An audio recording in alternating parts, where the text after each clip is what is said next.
Well, the Speaker of the National Assembly, Honorable Dr. Moses Wetangula, has directed that a quorum bell be rung for 10 minutes at the commencement of the House business. Pursuant to Standing Order number 34, the House needs to have a quorum over 50 members. But if the House does not have that requisite number, then the Chair or the Speaker may order that the quorum bell be rung, of course, to enable the members to be able to get into the chambers and allow the House achieve the required number pursuant to the House Standing Order. We've just seen the Sergeant at Arms indicating that 3 members, once they walk in, will be able to enable the House reach that particular number. But of course, we know members will be getting into the chambers to follow on this afternoon sitting proceeding. And in a few minutes, of course, we will see the Sergeant at Arms indicate that the House has achieved the quorum, and the Speaker will call the House to order, and the business of the House shall begin immediately. Well, that is the Sergeant at Arms indicating to the Speaker that the quorum has been achieved. Allow me to hand you over to this live broadcast that is brought to you. Order number 1, KBC administration of oath. Good afternoon. Order number 2, communication from the Chair.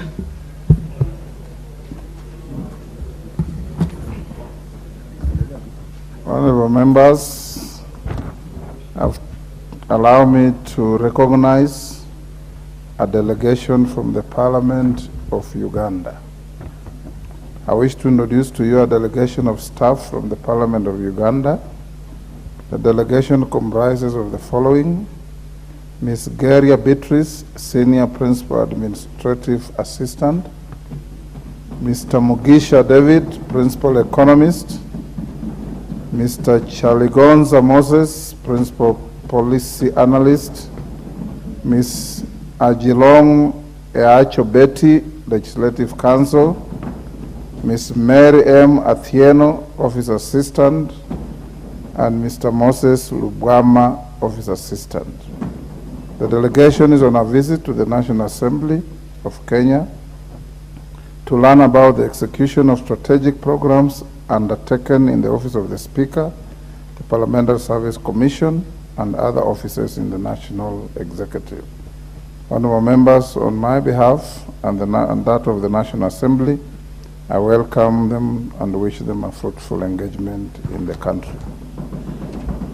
Second, to Honourable Robert Mbui, in the matter of SABINA, CHEGES, David Mwenje, Jubilee and AZIMIO, I'll deliver my ruling tomorrow at 2:30.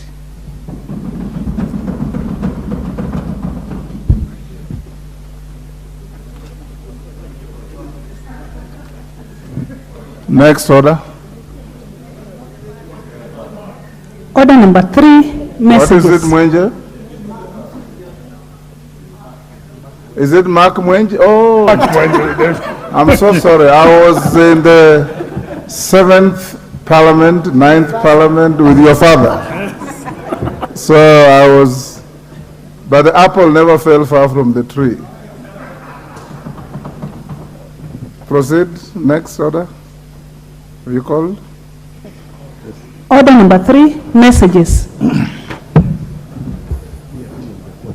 Order, honourable members. Honourable Yula, take the nearest seat. Honourable members, I have a message from the Senate on the extension of the mandate of the National Dialogue Committee. Honourable members, pursuant to the provisions of Standing Order 41-4 of the National Assembly Standing Orders relating to messages from the Senate, I wish to report to the House that on 23rd October 2023, I received a message from the Senate regarding the approval of the motion on the extension of the mandate of the National Dialogue Committee. The message conveyed on Wednesday, 18th October 2023, The Senate considered and approved the motion on the extension of the mandate of the National Dialogue Committee without amendments. Honorable members, you recall that on Tuesday, 17th October 2023, the National Assembly approved the motion on the extension of the mandate of the National Dialogue Committee by a further 30 days from 28th October 2023. The approval by the Senate in the same form as approved by the National Assembly concludes the bicameral consideration of the matter. The House is accordingly guided. Next. Order number 4, petitions. Order number 5, papers. Majority Leader. Honorable Speaker, I beg to lay the following papers on the table of the House today, Tuesday, 24th October 2023. 1. A report of the Auditor General and financial statement on Upper Tana Catchment and Natural Resources Management for the year ended 30th June 2023 and certificates therein. And 2. The National Government Constituencies Development Fund NGCDF Board report on project proposals, approvals, disbursement and status and restrictions imposed on constituency account for the first quarter of financial year 2023-2024. I thank you, Honorable Speaker, and I beg to lay. Thank you. The Chairperson, Select Committee on Regional Integration.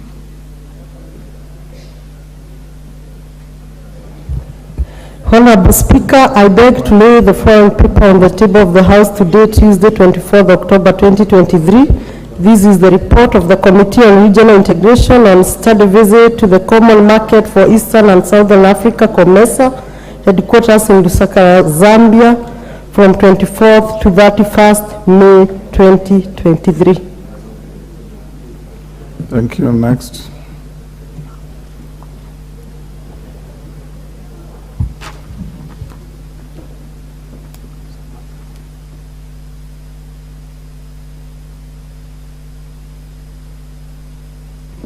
Okay, sorry, honorable members, we'll go back to order number 5, and at number 5, 1B, I'm told the chair of the NGCDF committee had some comment to make.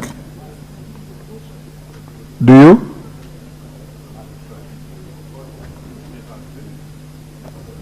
If you are not, then it's okay. Yes, I don't have. Okay, fine. Members, next order.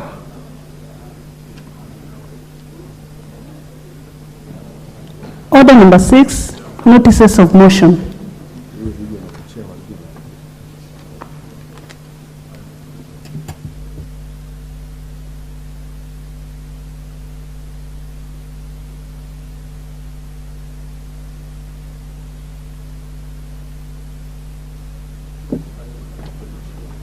Select Committee on Regional Integration.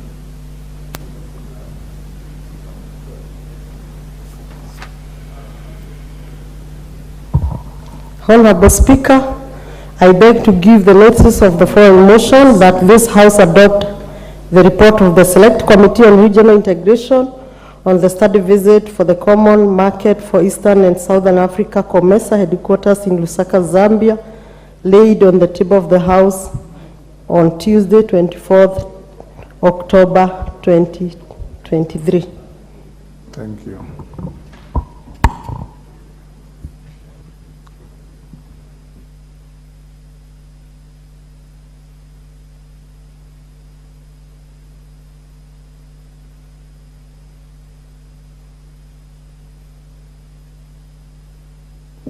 So, Honorable Sirma, I'm told I stay your matter, both on laying the report and giving notice of motion.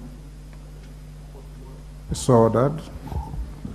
Member for Westlands, Tim Wanyonyi.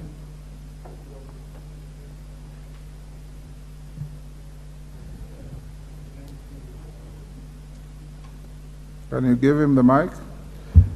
Thank you, Mr. Speaker.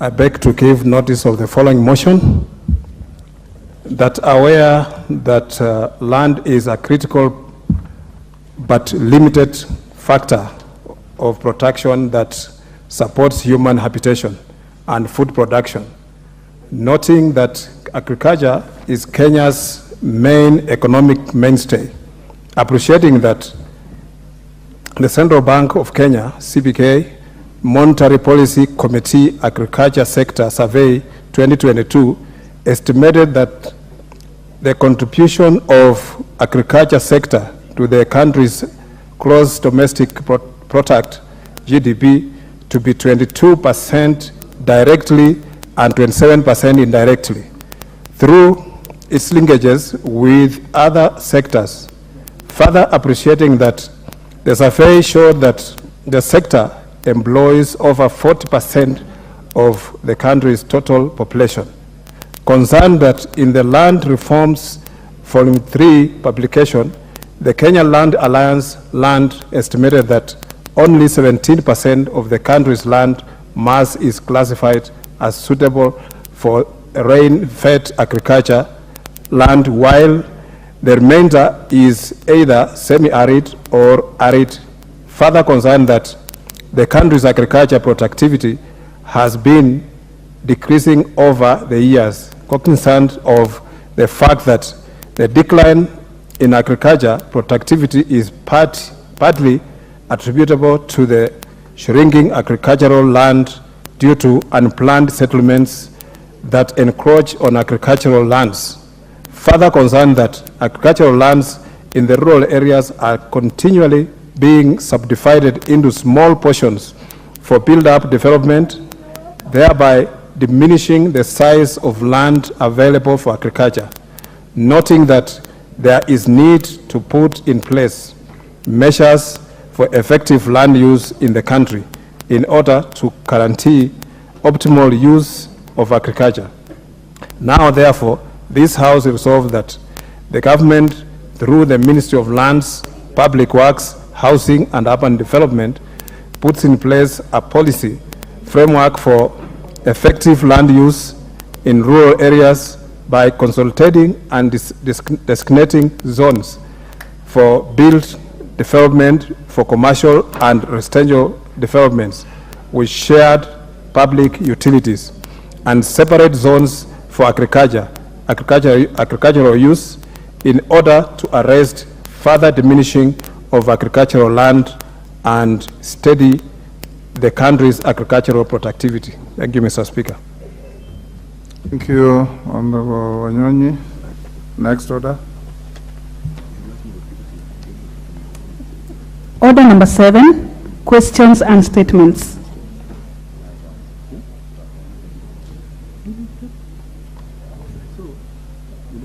Next order. There are no questions. Order number 8. Hold. Yes, Honorable Robert Mbui, the acting minority leader. Thank you for the recognition, Mr. Speaker. Mr. Speaker, I wanted to seek your indulgence and probably advise as the head of this House, Mr. Speaker, because we are now heading towards the national examinations. And you are aware, Mr. Speaker, that under Article 94, Part 5, that no person or body other than Parliament has power to make provision that has a force of law. Mr. Speaker, recently, the Ministry of Education, through the Kenya National Examination Council, communicated that this year's exams, all the people that will be managing exams, the center managers, are supposed to go to the sub-county headquarters to pick the exams 2 times in a day. Previously, Mr. Speaker, it was just once in a day in the morning, and they'd have the exams in the schools until the end of the day. But this new provision, Mr. Speaker, poses certain challenges because, Mr. Speaker, sometimes because it might also be the rainy season, the issue of distance is one problem. The other issue is also the issue of terrain and the possibility that the exams, if they have to be done in the morning, returned to the sub-county headquarters and picked for the afternoon, this might pose a very major challenge, Mr. Speaker. So, Mr. Speaker, I just wanted your indulgence so that we can find a way forward for the sake of the citizens of this country and our candidates for this year, Because also, again, Mr. Speaker, I've talked to some of the sub-county directors, Mr. Speaker, and they're saying they're not even aware whether they'll be given additional funding to be able to manage the extra trip. Because now, what happens is that the trips will actually be double. That means the cost of transportation of exams will double. As the ministry provided that kind of money, Mr. Speaker. And Mr. Speaker, the other issue which is also concerned with the ministry is the issue of the task force, Mr. Speaker. Recently, the House did say that the task force needs to bring their report to the House so that we can deliberate on it. But Mr. Speaker, we are about to close schools this term until next year. And our teachers are supposed to prepare for next year. Unfortunately, Mr. Speaker, we are not even sure what subjects will be taught in junior secondary school come January next year. So it's very important that as a House we take up this matter so that the schools close and everybody knows exactly what needs to be done. Mr. Speaker, thank you for that opportunity. Who is supposed to collect the exam, the school teacher or the invigilator? Mr. Speaker, the center manager, Mr. Speaker, is supposed to go to the center, the sub-county headquarters, pick the papers, take them to school. When they do the morning papers, they take them back all the way to the sub-county headquarters, return the morning papers, pick the ones for afternoon, again take them to the schools. So it's a major challenge, Mr. Speaker. Merlin, before you respond, honorable members, the matter raised by the Honorable Robert Mbui for order members. The matter raised by the Honorable Member for Kadhiani came up in the House Business Committee. And the House Business Committee gave him leave to raise the matter on the floor. If what he's saying is true, then it must be a source of concern to all of you. And we need the Chair of Education to explain to the House, because the integrity of examinations cannot be compromised under whatever circumstances. And Honorable Meli, if what we were told in the House Business Committee is true, then it is not right that a head teacher is also the manager of the examination center of his own school. That is not what used to be in the old days. There was an invigilator from a different school to come to superintend over the examination to avoid the temptation to cheat. Secondly, there are some areas of this country, like North Horr, where from one school to the center where they are to pick the examination is probably 300 kilometers. So how do you expect the head of the center to pick exams in the morning, take them back, and then pick the afternoon papers and bring them to school again? There are also areas that are bandit prone that you must be careful about, like McLeod's constituency. I've seen a flash on 411 that there is some banditry going on in some area. So if you have areas like those, Honorable Meli, remember that the children of this country, whether they are in Kilimani Junior Academy or in Turbi or in Todonyang or in Horoholo, wherever, they are children of this country, must have the same treatment in terms of examinations. So before you give the House your assurance, I'll give 3-3 on either side or 4-4 to make comments on this very important matter. It is something that as a House, you need to be on top of things so that the children who sit for exam, those who pass must pass fairly, those who don't pass must fail fairly. Murugara. Thank you very much, Mr. Speaker. Mr. Speaker, it's of great concern, especially the issues that have been raised by Honorable Mbui. With Meli, let him listen to what. And these are the issues actually we have received from our various constituencies. That every time the Kenya National Examination Council does change formats of delivering examinations, as a result of which we are told the exam has been stolen. This is shameful. It is the high time Kenya National Examination Council actually woke up and it became serious, and they took the issues of examinations very seriously, such that it has in place a policy that will begin day one up to the end, where the examination is delivered, supervised, and sealed in a manner that is of great integrity. Otherwise, this idea of today you do this, tomorrow you do the other one, all of them are flop, results are out, and they are the first ones to admit that the exam was actually stolen. It is the high time the Kenya National Examination Council, the Ministry of Education, took the issues of examination in this country back to the days of yore, when we used to have real exams where students would pass fairly, students would fail fairly. So I agree, we need to hear from the chairman as regards what policies are in place for this year, including my constituency, Tharaka, which also is example of what you have actually given. Vast schools are far apart, and the students have to walk long distances to do these exams. Thank you, Mr. Speaker. Member for Bumula, take no more than 2 minutes each. I join this debate, Honorable Speaker, at a point where our education system is experiencing a very sad situation. As we speak, schools do not have money. Money for capitation has not reached schools. Head teachers do not have any money whatsoever. The teachers who marked exams, even last time, some of them up to now have not received the money. Honorable Speaker, this House has been allocating money to the Ministry of Education and therefore to NEC. We cannot continue this way, Honorable Speaker.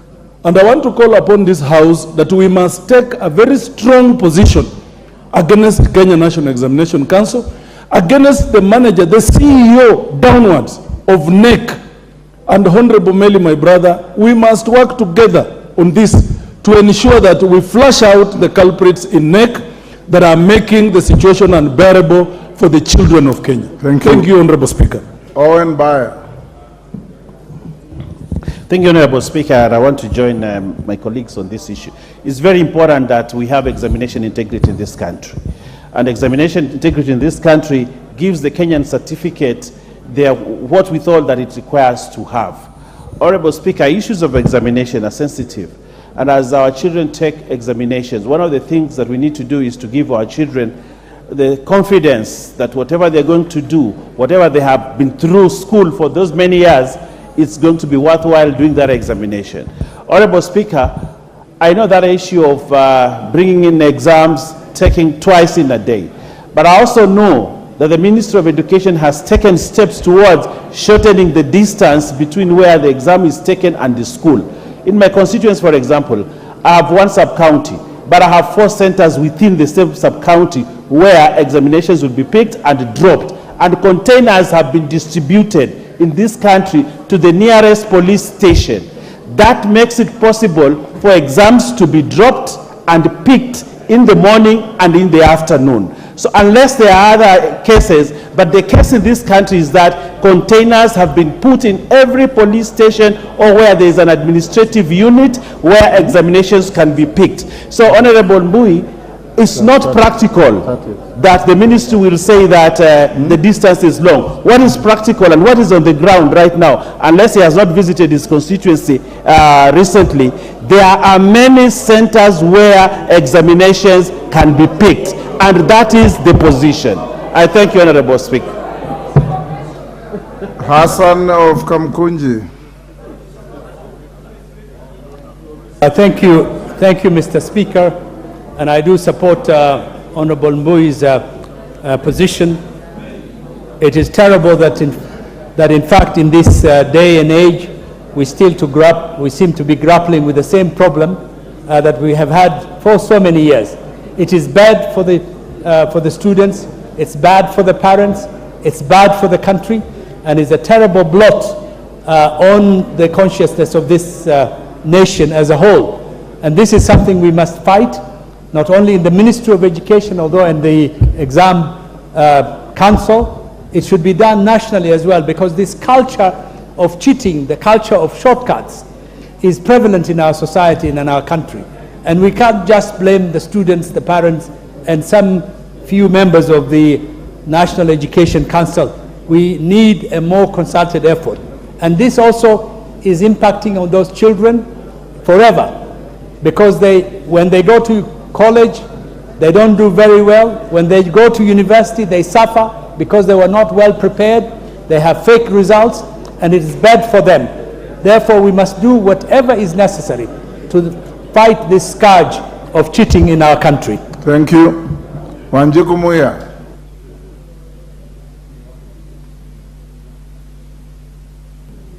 Thank you, Honorable Speaker. Matters of examination are serious matters, and Honorable Speaker, what our Deputy Majority Leader has alluded to is correct but not practical. Honorable Speaker, I may give an example of my own constituency. From the one sub-county to where is said it's the middle, unless the exam is taken by border. There are no roads. The roads are very horrible with these heavy rains. And even in the instances where we have constituencies which are very vast, like the ones you just mentioned, of about 300 kilometers, even if they divide 300 kilometers by 2, it will still be 150 kilometers to the nearest. Really, the idea is good, but it is not practical, and the NEC and the minister and the whole education fraternity have to retract and revisit this issue within the shortest time possible and supervise the exam that it is done without cheating, but in a practical manner. Otherwise, it is not tenable, and that method is just horrible. Member for Turkana, is it East? Nicholas Gigor. Honorable Speaker, thank you for giving me this chance to give my voice to this very important motion. Mr. Speaker, it's a statement. Statement, I mean. Mr. Speaker, as you have just put it right, this issue of exam management for this year, it is somehow horrible. I have just come from my constituency, and after visiting several schools for their prayer days, that is starting last week to this Monday, last Monday. Mr. Speaker, what I was told by the center's managers, those are the head teachers and the principals, they were just giving what it has been mentioned this afternoon here, that the exam management, it has changed. They will be taking morning exams to the center, back to the headquarters of the constituency or the sub-county, then they take the afternoon exams, then they take it back in the evening after the exams of that day. Mr. Speaker, you have just given an example of some of the constituencies or the sub-counties. Let me just give you a live example of my constituency. In 30 seconds. There is a center called Capedo, which is 150 kilometers from Lokori, which is the headquarters of my sub-county. Mr. Speaker, how can the exam be taken from Lokori to Capedo, then back in the afternoon? How many hours? And the journey is a journey of 7 hours from the headquarters of the sub-county to that center. How can it be manageable? Mr. Speaker, this issue must be addressed so that... Thank you. Maclap. We are coming to an end. Mr. Speaker, this is a ministry of surprises. Surprise number one, Mr. Speaker, is inconveniencing students and teachers in performing their exams. This is a new surprise in town, and we are not even interested in the CEO of NEC the minister responsible for education must be held accountable. So Speaker, surprise number 2, those of us who come from bandit-prone areas, students are told to leave their school where they have been studying for all these years and go and do exams in another place, an environment that is not known to them, and even how they will eat, how they will survive for the number of days is a problem. Surprise number 3, Mr. Speaker, is some of these areas that are very difficult are bandit invested, as you say. So Speaker, as we even talk now in some school, Kabindasum, bandits are actually marooned GSU officers. The security forces are more insecure than the citizens. What about the students? Mr. Speaker, this Ministry of Surprises of even using regulation to introduce changes in education is a problem. The surprises in the Ministry of Education, Mr. Speaker, must be fixed by Parliament so that there is order in the education system and our children will be able to do exams that has quality and integrity that can earn a name in the future of Kenya. I'll give 2-2, then we end there. Member for Narok North, Mama Agnes Pareyo. Thank you, Mr. Speaker, for giving me this opportunity to support the statement. Examination is a serious issue that we need to look into. And cheating, lying during examination is an issue that has been going on for a long time. And it is time that we need to deal with it once and once for all so that we can give certificates to those who have worked for it. And saying that exams will be transported twice a day in some areas like my constituency, where I have 6 wards and the roads are impassable. I don't think that those exams can be transported twice in a day and still reach to the schools at the right time.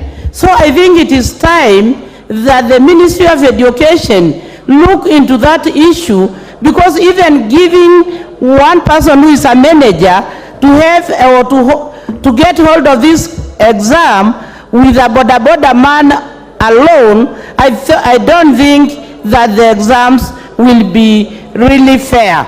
And these exams are supposed to reach to the students while nobody has interfered with it.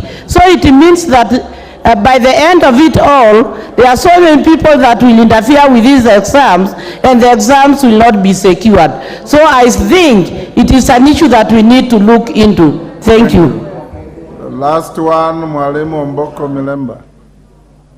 That is the end of that story. Thank you, Honorable Speaker. Speaker, the center of everything that has been said is the teacher. The person whom you have heard being mentioned as the center organizer is actually the head teacher or the principal, and is basically the teacher. And in the event anything happens wrong, Honorable Speaker, that's the person who is punished, is addicted, and currently he's actually dismissed by the Teacher Service Commission. Honorable Speaker, even now, the people who have been invited to go and supervise exams have been invited forcefully. Ordinarily, they are supposed to actually apply and get there. But now teachers have been given letters and they don't want to go and supervise. So we shall still have a problem on supervision.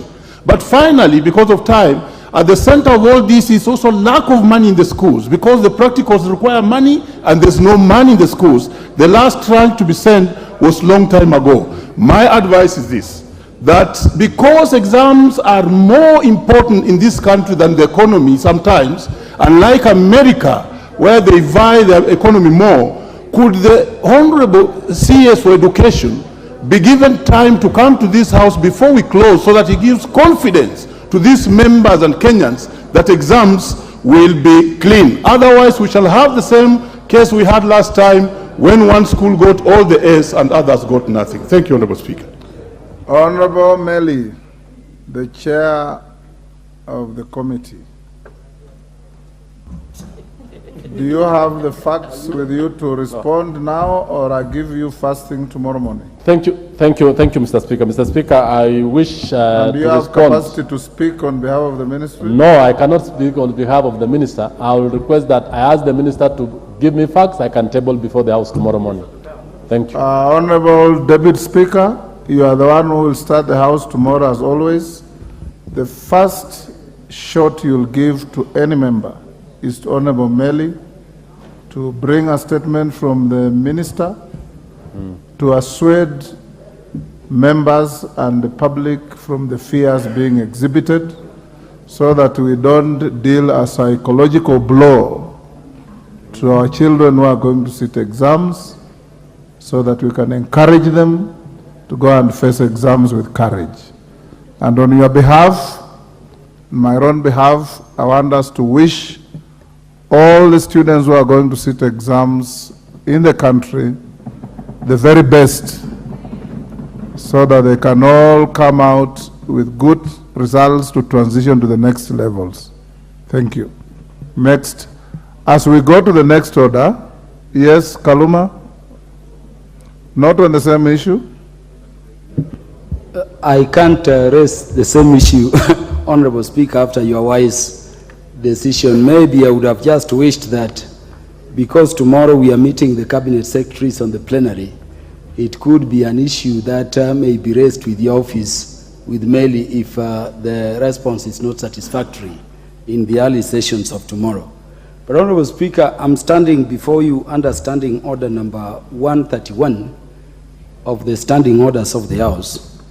Honorable Speaker, that provision permits a member to stand before the House rises to go into the Committee of the Whole House to address the issues therein. The issue, Honorable Speaker, is that that standing order provision empowers you as Speaker and gives you discretion. Honorable Kaluma. Yes, Honorable Speaker. The order has not been called yet. I thank you, Honorable Speaker. Yes, so you are actually anticipating debate. I'm sorry, Honorable What Speaker. I suggest you do is once the order has been called and the Speaker has left the chair, and you go to the Committee of the Whole, the chair of the committee will give you the first bite to raise the issue you are raising.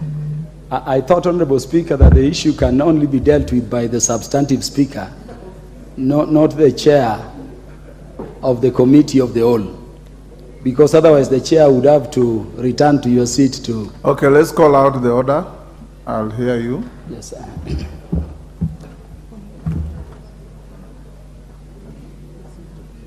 Committee of the Whole House. Order number 8, Committee of the Whole House. Honorable members, before the Speaker leaves the chair, we'll give Kaluma 2 minutes to prosecute what he wants to prosecute. I also want to encourage you that this is a bill that is literally precedent setting. The committee has proposed amendments to each and every clause, including the title. Ordinarily, I would have advised them to bring a wholly new bill. But since we have reached where we are, I have acceded to the amendments to be walked through. Honorable Pukose and his group are going to prosecute for a long time, I believe, amendments to each and every clause, including the title. And I hope that you will have the stamina and the time, because this is an extremely important bill in the health sector of this country. Can I hear Honorable Kaluma? Honorable Speaker, you partly prosecuted the matter I wanted to raise with you. Honorable Speaker, this is a very important bill. I was requesting, Honorable Speaker, that in the light of the several amendments proposed, and Honorable Speaker, I can confirm from pages 1479 to pages 1526, over 48 pages of the order paper for today, there are proposals, number 1 by the committee, including the title. And I agree with the committee Then there are proposals by several other members. I see Irene Mayaka, Honorable Peter Sowino, I'm seeing Honorable Dr. Nyikal. Honorable Speaker, the provision of Standing Order number 131 empowers you to direct that where there are more than 10 amendments, those matter or the bill itself can be referred back to the relevant committee, which will be the Committee on Health for Harmonization. Honorable Speaker, this is what we call winnowing.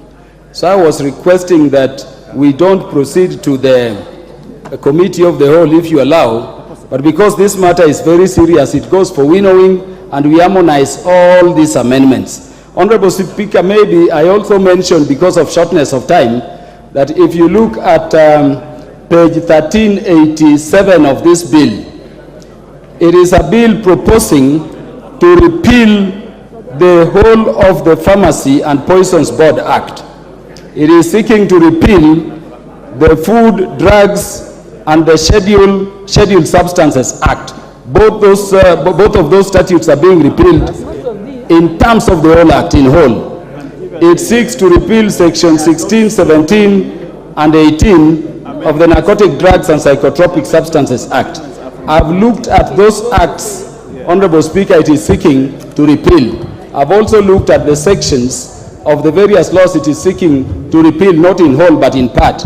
And Honorable Speaker, they are very substantive.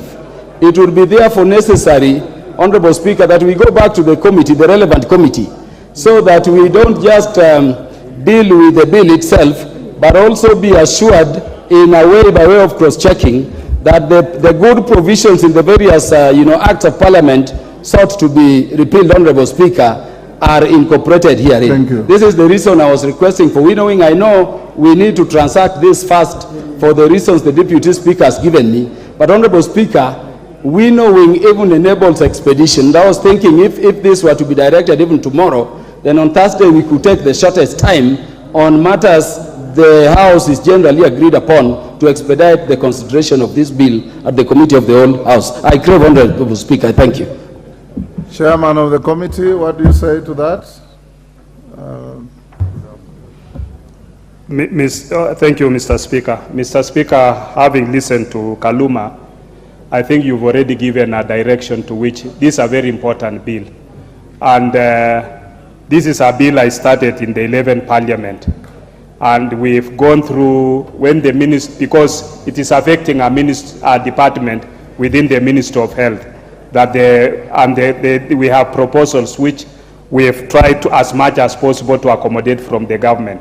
So I think we just move to the Committee of the Whole House and we prosecute the bill, because that will hasten the process, and I don't think we need to go back winnowing, then we have to reschedule it again for Committee of the Whole House. That will be a longer process. Deputy Speaker. Thank you, Honorable Speaker. I know that I agree with the chairperson of the Health Committee. This bill, actually, in as much as it looks like there is several amendments, the amendments are not substantial. They are restricted to small correction of the use of certain words so that we can be in tandem with the WHO standards. For example, at the titling, it makes sense because the title was the Kenya Drugs Authority Bill. Amending that to say that, to include, I think the new name that they are putting there is the Kenya Health Products and Technologies Regulatory Authority is just to explain what the bill is about. Because, for example, laser treatment cannot be called a drug, it's a technology. So it's just trying to make sure that the bill now is with modern science, where treatment is not by drugs alone, but can also be by technology. It is a more comprehensive explanation. The other amendment, another that I can pick as an example, is the change of the word therapeutic, cosmetic, and is being replaced with dietary supplement. Again, it will become an all-encompassing explanation. And lastly, Honorable Speaker, if you allow me, the other list of definitions are just to put the definitions in alphabetical order. So there is no substantive changes or amendments that are, it's more definitional. In fact, the substantive amendments are only 3, Honorable Speaker. Thank you. So I propose that we proceed. Honorable members, there are some amendments that came to the Speaker's chamber. I think one from Senior Counsel Otienda Molo, from one or two other members, including Honorable Kaluma. I direct that when you get to those amendments, they all be accommodated. Normally, there is a time cut at which your amendments should be brought, but having approved them, they will all be considered. In the event you reach any clause that has competing amendments that are conflicting in nature, the chair of the committee is at liberty to stay that amendment to the next day for harmonization. I don't see any difficulty in that. That's part of our legislative process. So, honorable members will go into committee. Every amendment that I have approved should be and will be considered in the committee of the whole. Will you be upstanding, honorable members?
Order, members. The House is now in the Committee of the Whole for the consideration of the Kenya Drugs Authority Bill, National Assembly number 54 of 2022. Honorable members, let us have order in the House. Honorable Nyenze, take your seat. Break that Kamukunji. Honorable Sergon, take your seat. Member for Mogotio, take your seat. Member for Laikipia, take your seat. We will have order. Member for Mogotio, take your seat. Order, members. Clause 3.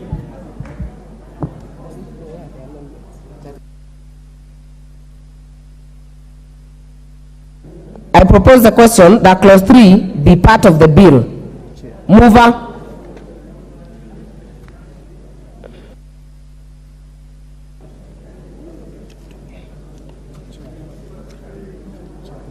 Honorable Pukose. Thank you, Honorable Chair. Honorable Chair, I propose that Clause 3 of the bill be amended as per the order paper. The Clause 3 of the bill is deleted in Subclause 1 and substitute therefore the following new Subclause 1, that this Act applies to the regulation of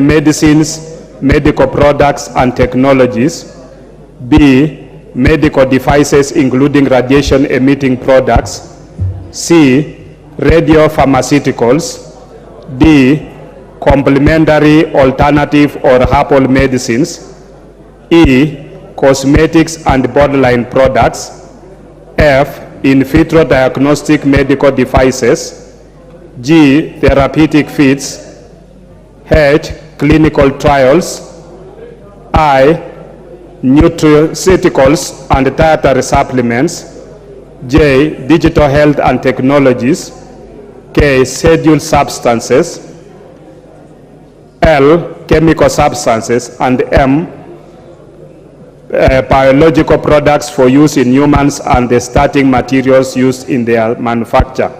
This is to comprehensively cover all aspects in the regulation of health products and technologies.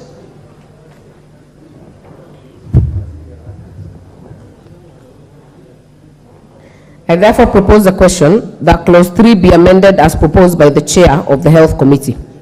Honorable Kaluma. Yes, Chair, I support the amendment, but Chair, I have not heard the mover speak to scheduled substances, and I regret the bill does not say what scheduled substances are. Unless this is clarified, I would urge the members to oppose. I thank you, Chair.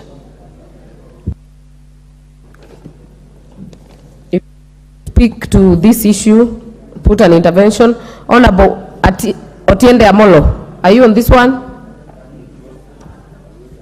Okay. Chair, do you have a response to Honorable Kaluma's?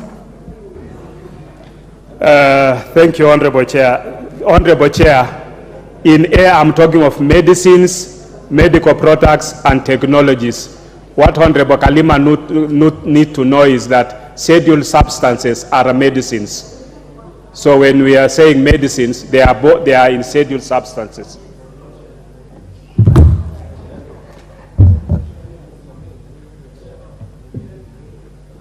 What's out of Honorable Kaluma? Chair, the mover is misleading the House. The term scheduled substances was clearly defined in the Pharmacy and Poisons Board Act. The question I'm asking is whether scheduled substances has been defined within this bill in the manner it was defined there, because otherwise it is not clear what it is in the bill. Chair. Madam Chair, we are in Clause 3. Clause 3 does not talk about definitions. Yeah? I want Clause 3, that Clause 3, we have amended and we are indicating the comprehensively cover of all aspects in the regulation of health products and technologies. All these are health products and technologies. So it is not definition. I think the honorable member is talking about definitions. And when you go to definitions, then you will find the definition of scheduled substances. Okay, honorable members, I will therefore now put the question that Clause 3 be amended as proposed by the Chair Health Committee. Will as many as are of that opinion say aye? Aye. Will as many as are of a contrary opinion say nay? The ayes have it. The question Clause 3 as amended be part of the bill. I now put the question that Clause 3 as amended be part of the bill. Will as many as are of that opinion say aye? Aye. Will as many as are of a contrary opinion say nay? The ayes have it. Clause 4.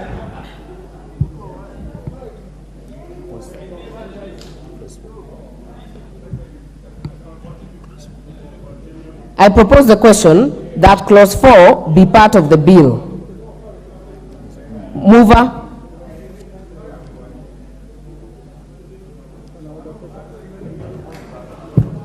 Thank you, Honorable Chair. Honorable Chair, I propose that Clause 4 be amended as per the order paper. This is to accord with international best practices on establishment of centralized regulatory authority for health products and technologies.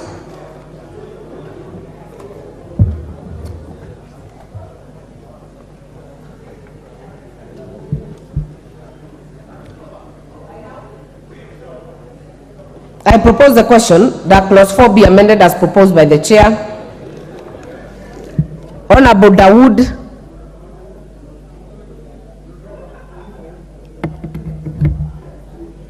Chair, I agree with the reasoning that the Deputy Speaker had given earlier, that it should encompass all, because technologies are used, and in the drugs title it was not there. So I support, Chair. This I support. Honorable Kaluma.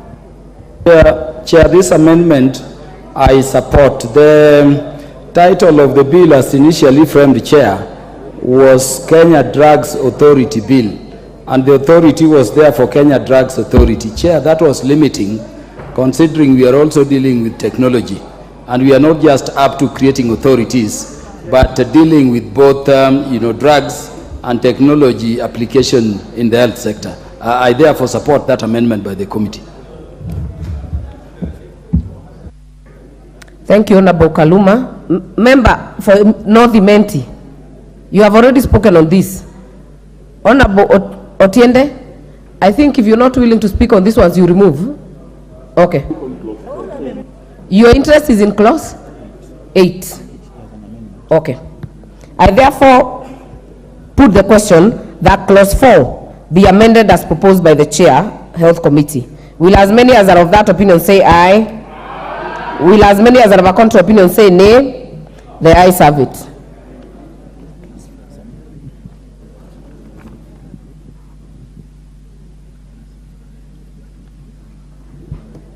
I now put the question that Clause 4 is amended be part of the bill. Will as many as are of that opinion say aye? Will as many as are of a contrary opinion say nay? The ayes have it. Clause 5. I propose the question that Clause 5 be part of the bill. Mover. Clause 5, Honorable Bukose. Honorable Chair, I propose that Clause 5 be amended as per the order paper. This is to give the board discretion to determine the location of the authority's headquarters, because we are now saying that the headquarters of the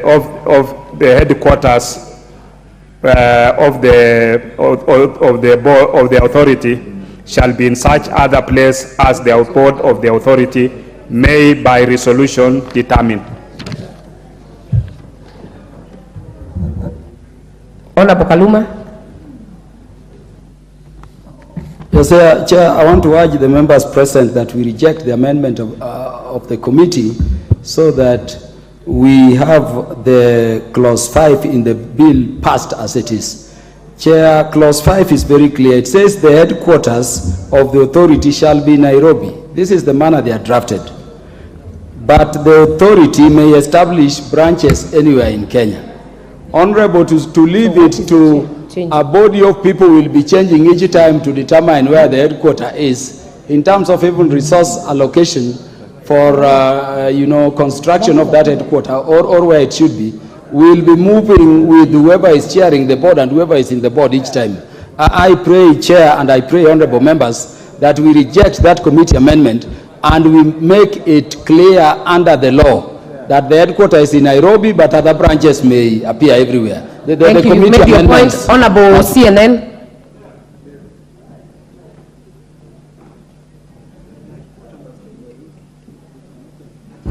Chair, I just want to support what Honorable Kaluma said. We need to reject this clause because headquarters has to be specifically Nairobi, where we are and where many of the authorities functions from, Chair. Thank you. Member for Saku.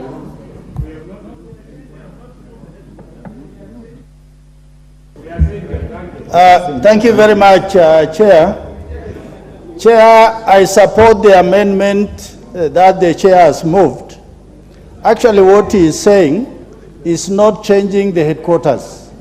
He is saying that the board can have branches anywhere or around the country. And I think that is part of devolution. There's no way you are just going to have headquarters and everything in Nairobi. Honorable members, I support. Just for clarity, the amendment as in the order paper does not change the headquarters. It only says that it can be determined by a resolution to such other place as the board of the authority may by resolution determine. Member for Nakuru Town East.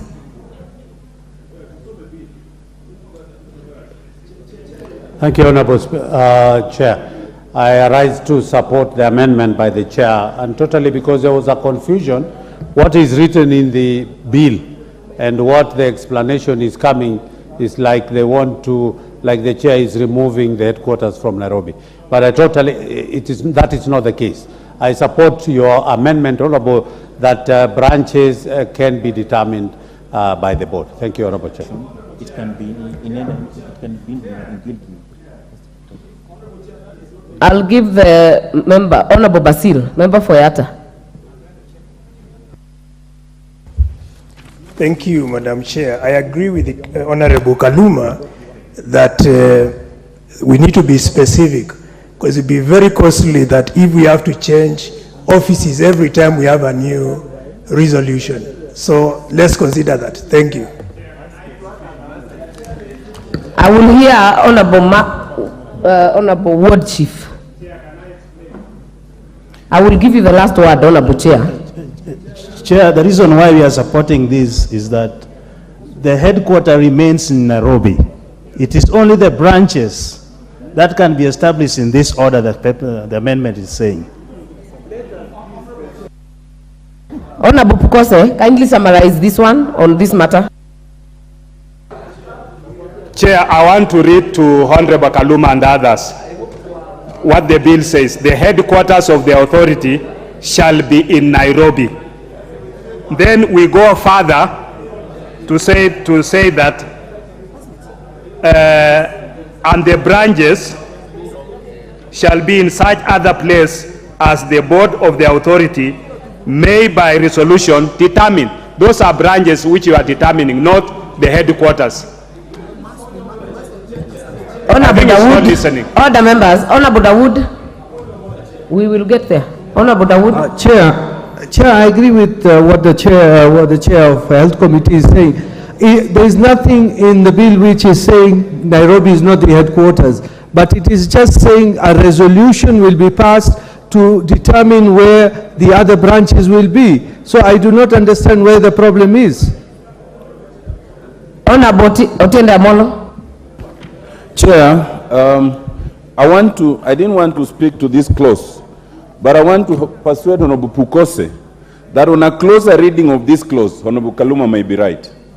Honorable Pukose, and the reason why Honorable Kaluma would be right is the use of the word or.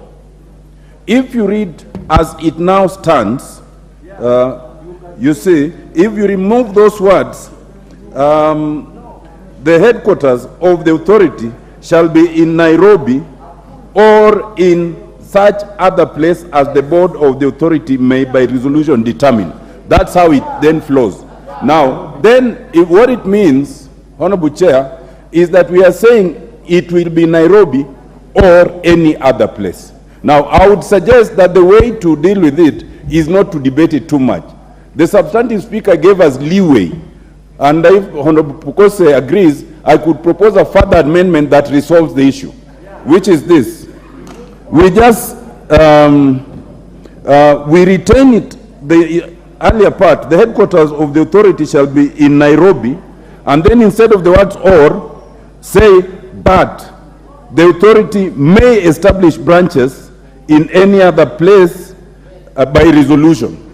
You know, so that it's clear that it's the branches that can be established by resolution, not the headquarters. I beg, Chair. Thanks. Honorable Chair, I think Honorable Tinde has a point. Can we hear you, Honorable Kaluma, or Otinda has spoken for you? Let me say something briefly. Honorable Chair, Clause 5 as currently drafted establishes where the seat of the headquarter is in Nairobi and gives the board the freedom to determine where the branches could be anywhere in Kenya. If the amendment by the committee is carried, it will be saying that the headquarters shall be Nairobi or any other place they may determine, but it will no longer speak to the opening of branches anywhere in Kenya. And that is why I was saying, even the proposal for amendment Honorable Tiende Amolo is proposing may not help much, because if they will be saying that the board will by resolution. A board as a body corporate, no doubt, determines by resolution. Let us reject this committee amendment and leave what is in the bill, which is that the headquarters is in Nairobi, but the board retains the mandate and power to determine wherever branches are in Kenya. Thank you, Chair. Thank you, Honorable Kaluma. Chair. Chair, I think the best is we can drop the amendment. Yes. That is good. Yeah. We will now propose it without amendment. I propose the question.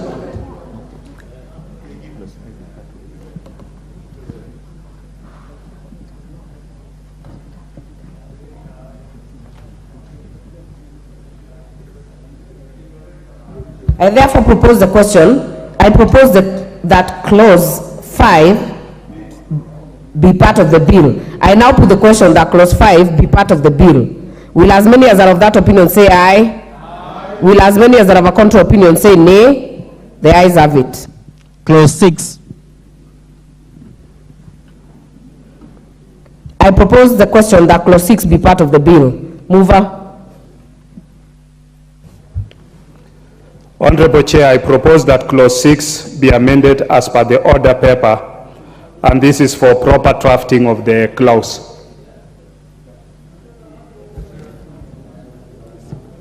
I propose the question that clause 6 be amended as proposed by the chair. Member for Mathare.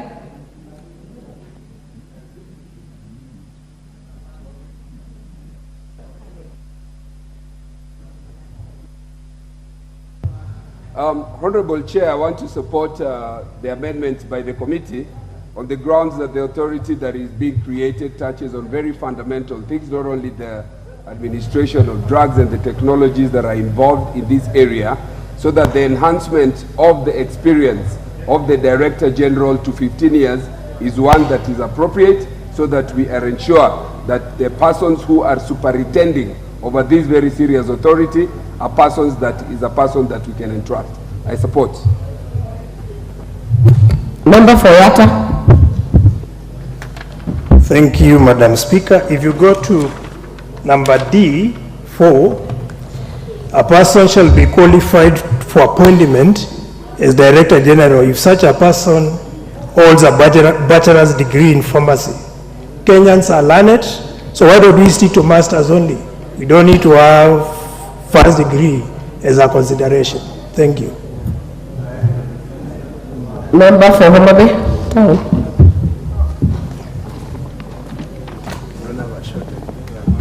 Honorable Chair, I support the committee's amendment, more so to clause 3, where they are proposing that the term of service be reduced from 4 to 3 years, so that it accords with the Mungoso guidelines. That I support, Honorable Chair.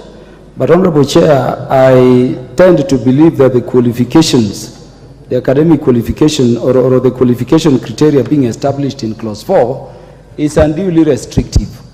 Honorable Chair, the Director General is to lead in administration, is not to lead in preparation of drugs, pharmaceuticals, or in the application. Honorable Chair, we are past the time where the clerk of the House, for instance, had to be a lawyer, where the Speaker of the House, particularly in the County Assembly, had to be a lawyer. Anybody who can lead a board in terms of being their executive should be opened for leeway to lead. So I would request the chair to, remove the specification in terms of pharmacy to somebody who has done administration or management, or anybody who has served at management level including in parliament here, can be in charge of this body, because they are not the ones to do the chemicals and to manufacture them. I thank you, Honorable Chair. I'll give the chair first. Honorable Chair, to respond to the issues that have been raised. Before the chair, I'll give Member for Seme. I think for part A, you really must, that is one who must be there, that if you really are going to be a Director General, you must have the basics of pharmacy. And that is why you have the first degree. When you come to B, you have actually opened it so that other people, so long as they have that, there are people now who have pharmacy, but they may also have another degree in administration, in law. Those people now are open. But for that one, I think we should leave it as it is. But what is any relevant field? Honorable TJ. That is what opens it. Chair, I'm enjoying this discourse between my learned friend, Honorable Kaluma, and my senior doctor beside me here. But you know, in this house, we must agree on things. When it comes to lawyers, everybody says that not, and Honorable Murugara, please listen to me. Honorable Murugara, please listen to me. You know, the chairman beside you is diverting your attention, if you don't mind, because this relates to JLAC. Yes. When it comes to lawyers, Honorable Chair, they say that not only lawyers must be chairman, or must be CEO, or must be this and that.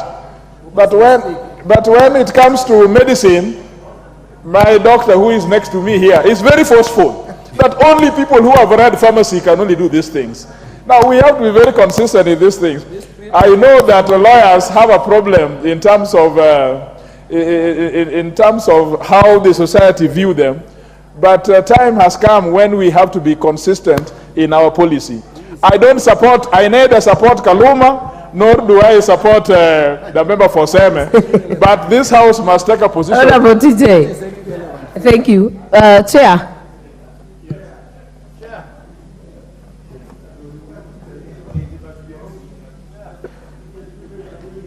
Your reaction to members' issues that have been raised. Chair, this has been subjected to public participation. And when you look at the qualifications, where we are saying holding a bachelor's degree in pharmacy from a university recognized in Kenya, and then with that must be a basic requirement, because not just, this is a WHO also requirement for this National Medical Regulatory Authority to be able to qualify for us to be in level 3, maturity level 3. Therefore, you cannot lower the standards for it and just open it to say that anybody can become the CEO of this organization. I think we must also live up to the expectations. Thank you. Honorable Owen Baya. I support the amendments by the chair, Honorable Speaker, and that Clause 6 be part of the bill. And I would like to also say that I believe what TJ is saying. Where organizations must be led by lawyers, they must be led by lawyers. And where organizations must be led by pharmacists, they must be led by pharmacists. I think we need to professionalize our way of doing things. And therefore, I would like, if an organization needs to be led by a pilot, let it be led by a pilot. If it needs to be led by a teacher, let it be led by a teacher. So let's give the pharmacists the opportunity to lead this pharmaceutical organization. You've made your point. Honorable Gekaria.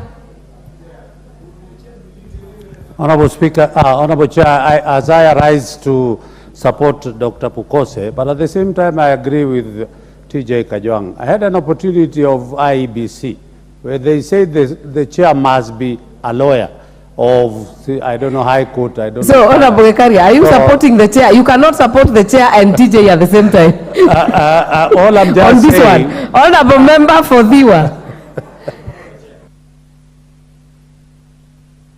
Here, member for Diwa for a minute, then I'll give you Honorable Kalu. If TJ and JL, I could not get that. This is technical. This is highly technical, and you cannot have anybody without basic degree in pharmacy to do it. So I support it. Honorable Dr. Gogo. Thank you so much, Honorable Chair. I like the way this has generated quite a bit of involvement, but for heaven's sake, I want to support the Chair that let pharmacies run their own business. And as it were, the qualifications that have been put forth by the Chair, I support all of them. When it comes to, Honorable Chair, when it comes to matters where... We will hear all of you members. Just where you have lawyers lead certain organizations, or when it is open to the public, that would do, or any other disciplines. But for this particular one, let us give these pharmacists a chance, for heaven's sake. Thank you, Honorable. Chair. Thank you, Member for Rangwe. Honorable Member for Homa Bay Town. And Honorable Kajwang, you have already made your point of this one. Honorable Kaluma. Yeah, Chair, I am persuaded by the Chair that the nature of this work requires a specialized person. But Honorable Chair, may I then request the mover to delete the phrase "or any relevant field" from a university, because if we are saying it should be pharmacists or medics, then what is any relevant field? Would I request, if we are keeping it to pharmacy or medicine or medical related courses, this any relevant field opens it wide. Could it be removed? I thank you, Honorable Chair. Honorable members, let us be orderly. If you're willing to speak on these interventions, Member for North Imenti.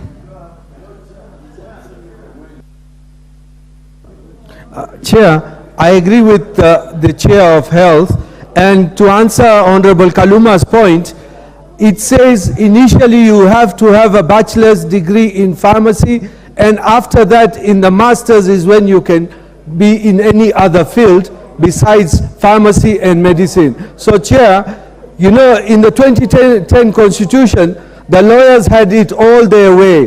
They put themselves in each and every commission and every sector of the government. So, Chair, lawyers have had it well. Now let the other people have it as well. Thank you, Chair.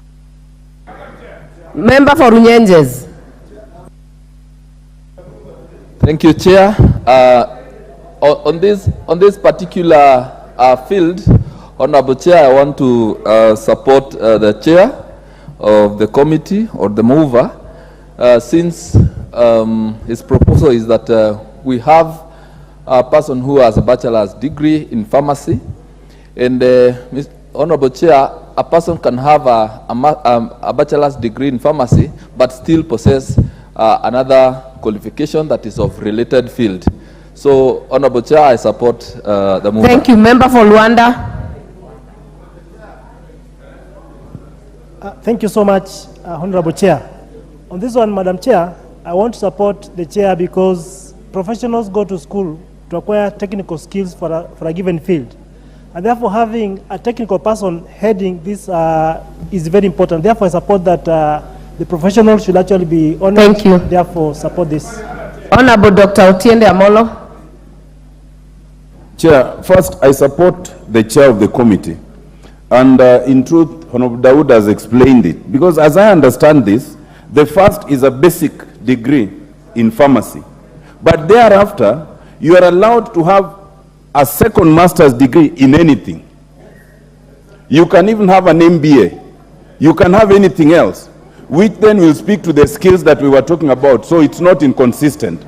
Having said that, Chair, secondly, it would be outrageous to have a chief executive who does not have a basic degree in pharmacy, and yet down there in clause 8, you are insisting the board chair must have a degree in pharmacy. Thank you. And yet this is the technical one. But Madam Chair, Honorable Dawood should withdraw what he has said. Honorable Dawood has suggested that the lawyers created all the offices for themselves, and I was part of those who wrote the Constitution, and it is not true. Did Honorable Dawood want doctors to be judges in the High Court and Supreme Court? Absolutely not. So to that extent, I agree with Honorable T.J. Kajwang. Thank you. Thank you. I will now put the question that clause 6 be amended as proposed by the chair.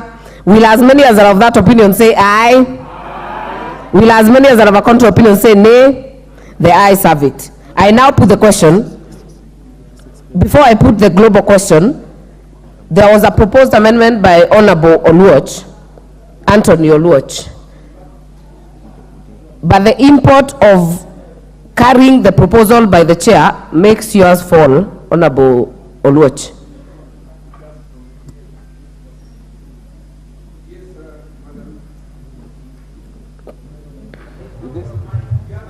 Oh. Sorry. Apologies, Madam Chair. When I was making my interventions initially, I was speaking to my amendments. I later realized that the amendments were the amendments as put in the order paper by the chair and the committee. My issue was on clause 6, particularly the clause that deals with, I think, C, that deals with the 15 years experience. So you have guided, Madam Chair. I don't know whether I can still prosecute or the import of... The import is that it falls, actually. It falls. Yeah. I'm guided. Okay, I will now put the question that clause 6 as amended be part of the bill. Will as many as are of that opinion say aye? Will as many as are of a contrary opinion say nay? The ayes have it. Clause 7. I propose the question that clause 7 be part of the bill. Mover? Honorable Chair, I propose that clause 7 be amended as per the order paper. This is to correct a typographical error. Because what we're doing here is that we in paragraph 7 of the bill, we amended F by deleting the words act, regulation under this and substitute therefore the words regulation under this act. It's just typographical error. Allow me to propose the question that clause 7 be amended as proposed by the chair. Honorable Kaluma. Honorable Chair, this clause requires further amendments, and it is the clause I'd signify to the Speaker would propose amendments for. Honorable Chair, while at least I support the amendment of the committee, Honorable Chair, look at clause 7A and B and whether they should be necessary. Honorable Chair, you know we are a House of Parliament. We cannot be sitting to be legislating against ourselves even where it is not necessary. Honorable Chair, when you say a person shall not qualify for the position of Director General if the person is a member of Parliament or is a member of the County Assembly, number one, can you qualify if indeed you are sitting? I'm saying that in addition to the amendments the mover is proposing, clause 7A and B be also deleted on its own moving, because it serves no purpose. It is obvious I cannot engage in any other thing under the Constitution if I'm a member of Parliament. You cannot engage in any other thing from which you can gain under the Constitution if you are a member of the County Assembly, because in both cases you are a state officer under Article 260 of the Constitution. So this spirit in which as Parliament we keep shouting against ourselves, even where it yields no substantive benefit, is not necessary. I therefore support the mover's amendment, but I request him to further amend clause 7 by deleting subclause A and B. If he does not, we will reject the whole clause. I thank you, Chair. Let's start with the member for Mathare. Are you on this? Yes, Madam Chair, I was particularly, I had a proposed amendment to begin with, and I support the part that seeks to add the word persons with disabilities on the question of, in terms of its being in compliance or in tandem with the provisions of the Constitution. So to the extent that it would seek to include the persons with disabilities, I would propose or agree that the issues of persons with disabilities be included. Thank you, Honorable Owen Baya. But I'm not sure you're prosecuting the same issue. Yeah, Honorable Speaker, I'm wondering where those amendments by Kaluma and Oluocha, because what we have on clause 7, we do not have any amendments by Honorable Kaluma. Are we on clause 7 or clause 8? 7. Okay. Yes, on clause 7. Does he have? But where are the further amendments? No. I understand the idea of further amendments. But they are not on record. They are not on record, those amendments. Where? Where are they on record? Honorable Tiende. Thank you. Chair, I want Honorable Kaluma, let me help Honorable Mutembei understand the earlier ruling by the substantive speaker. Yes. As the speaker ruled, there are some of us who had written for amendments, but they were not incorporated in this order paper.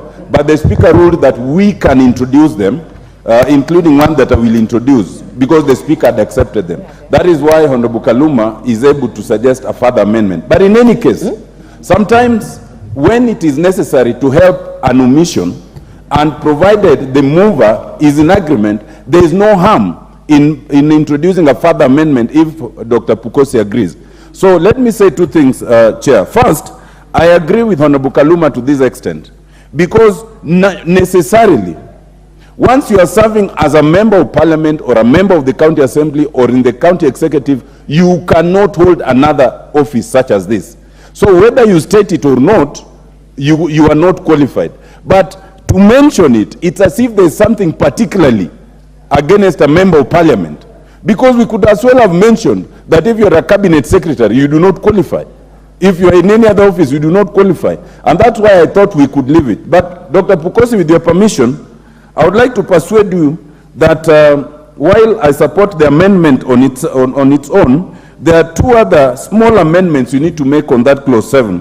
One is, if you look at 7B, it says is convicted of an offense.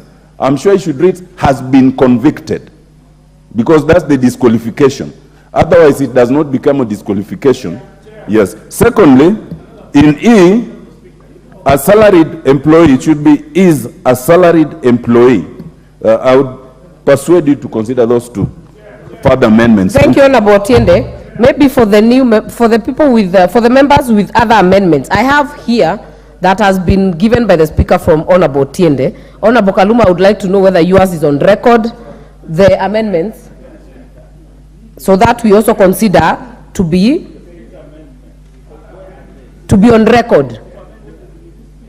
Honorable Kajwang. Honorable Mbaya, you know, we are in this house to legislate. We cannot be derogative to ourselves. First, whatever it is, we cannot start abusing ourselves. It looks very bad out there that we are abusing ourselves. The only point we are making, Honorable Pukosi, is that a member of parliament, by its own nature, by act of the constitution itself, cannot work as a CEO or an administrator in this way. So every legislation must have an intention. What would be the intention of this, if you ask Deputy Speaker? What would be the intention of a statement to say that something which is obvious and which is constitutional, we specifically refer to it if we are not just derogating ourselves, if we are not just abusing ourselves? This is what I'm saying. Nothing should proceed from this house in which we are saying that there is something so wrong with member of parliament, that a member of parliament is so questionable that he should not be able to do this thing, yet the constitution itself has said so. So what is it? Otherwise, we are going to produce legislation in which we put ourselves at the point of did I say, if I say foolishness, that would be unparliamentary. No, it's not unparliamentary. We would be foolish. Yes, we would be foolish. We would just be foolish, yes.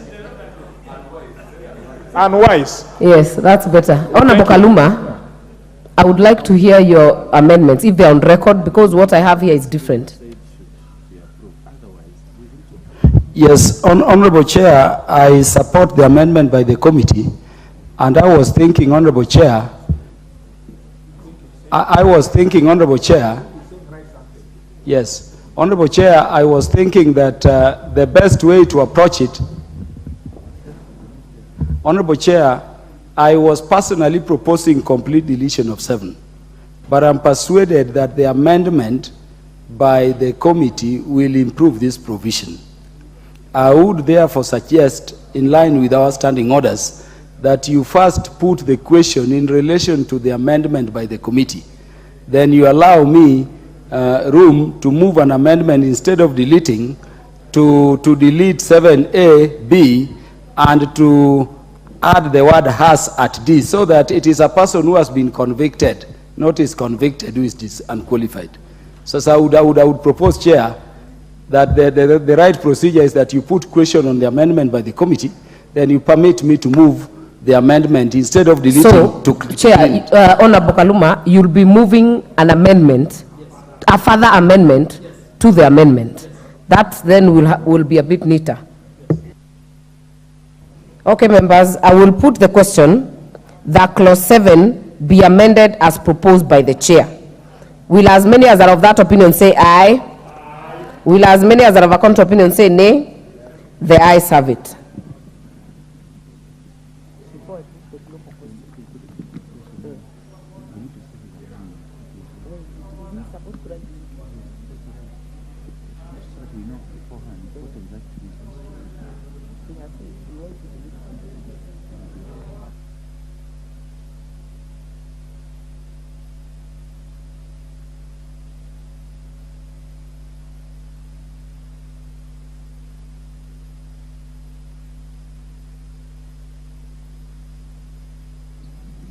Honorable Kekaria.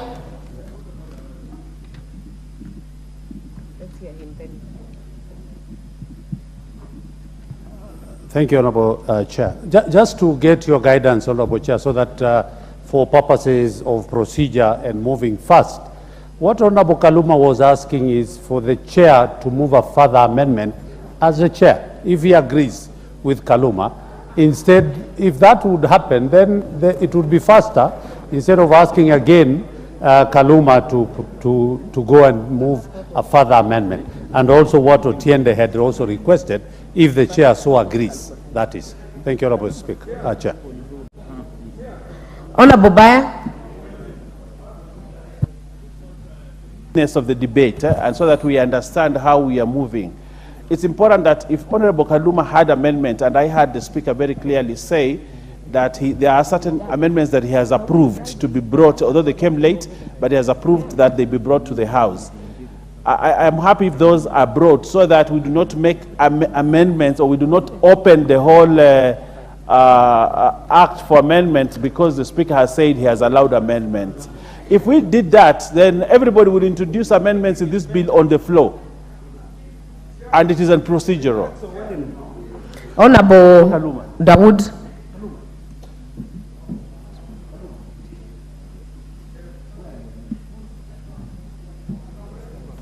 Just to guide the House members, there were some members who submitted amendments late. By the standing orders, it was after 2 p.m. You should do it before. But the Speaker made a ruling that even if they were seen after, we will indulge them. But we have to see the amendments. That is the point. We have to see. Right now, the amendments I have is only for Dr. Otiende Amolo. Member for North Imenti.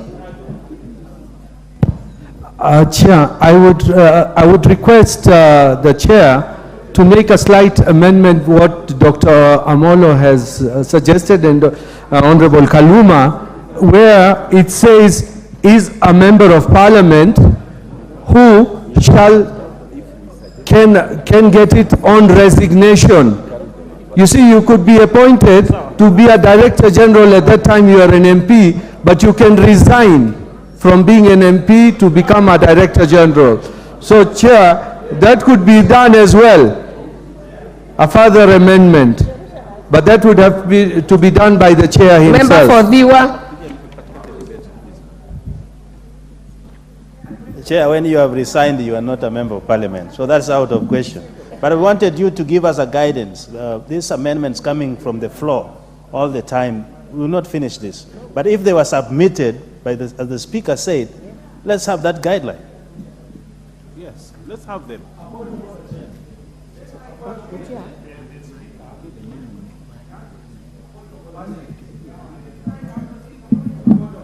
Honorable Kaluma.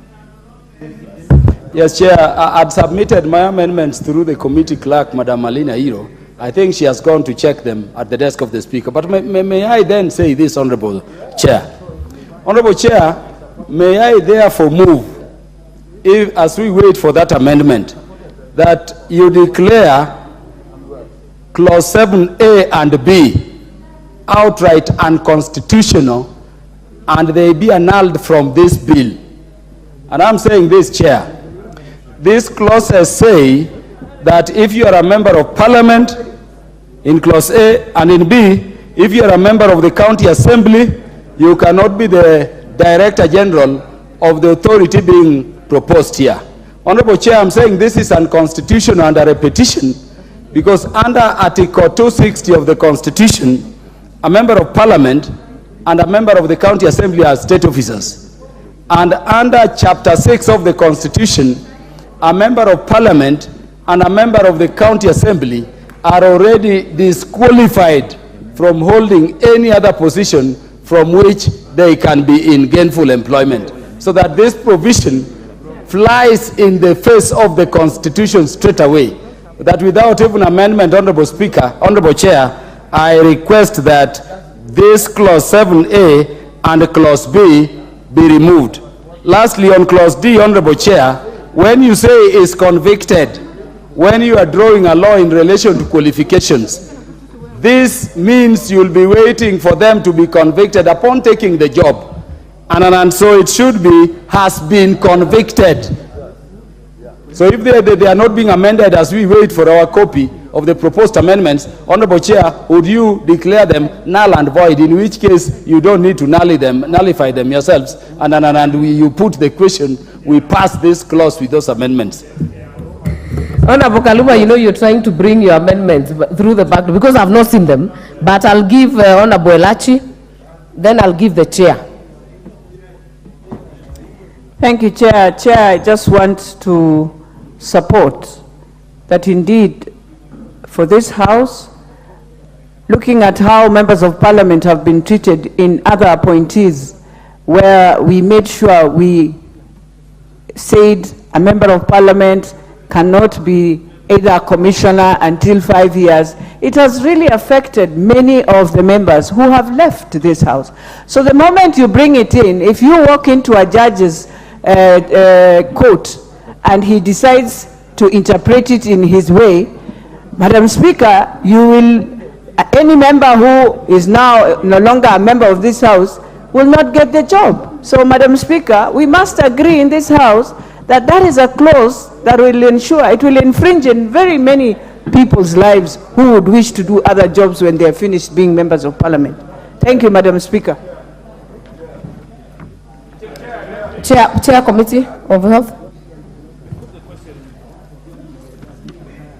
Chair, having listened to the Speaker's ruling, I think the Speaker said there were those who presented the amendments late, and he approved those amendments. And I think they should be with the office of the Speaker. If a member wanted to make a further amendment, the Speaker also said they should also consult the Chair. In D, where Honorable Otiende Amolo had proposed a further amendment that has been convicted, I think that is an improvement to what is there. And in E, is a salaried employee. I think those two amendments, I agree with them. When you look at A and B, this has been picked from the Constitution. And I think whether we use it or don't use it, it doesn't make any difference, because in the Constitution 2010, it speaks of a person shall not qualify for position if you are a member of Parliament or a member of County Assembly or County Executive Committee. So for me, I think I want to agree with the further amendment by Honorable Otiende Amolo on D, if we can move it properly, neatly, and then E and D and E. I would wish that he can move those amendments and then we prosecute it.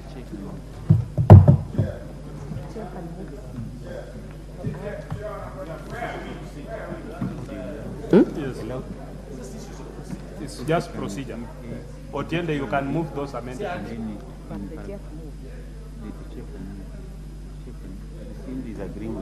Honorable Chair, Honorable Pukose, if I hear you right, Honorable Pukose, and maybe Honorable Gladys, please give us a minute. I talk to Honorable Pukose for a minute. Chair, if I hear you, you are agreeing with the amendments that have been proposed on D. On D. Honorable Kaluma, I have your amendments from the table office, and yours was to delete the whole entire clause 7. Yes? Clause 7, that it was to be a deletion. Yes?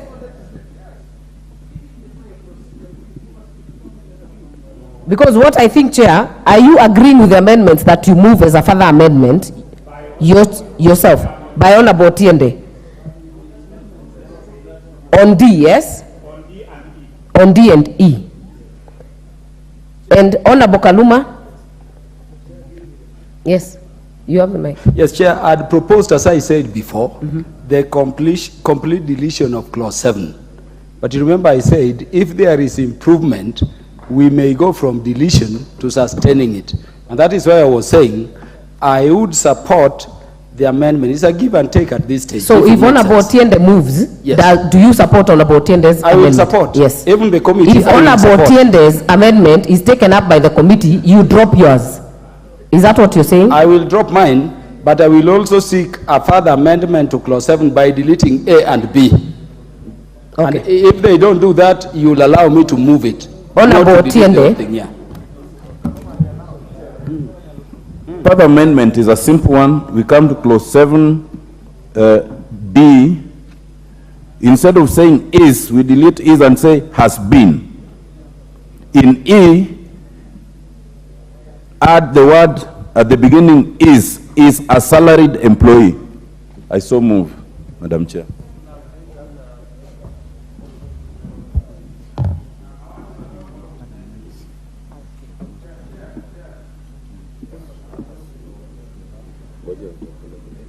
Therefore, members, I propose the question that clause 7 be amended as proposed by Honorable Otiende Amolo. As further amended by Honorable Otiende Amolo.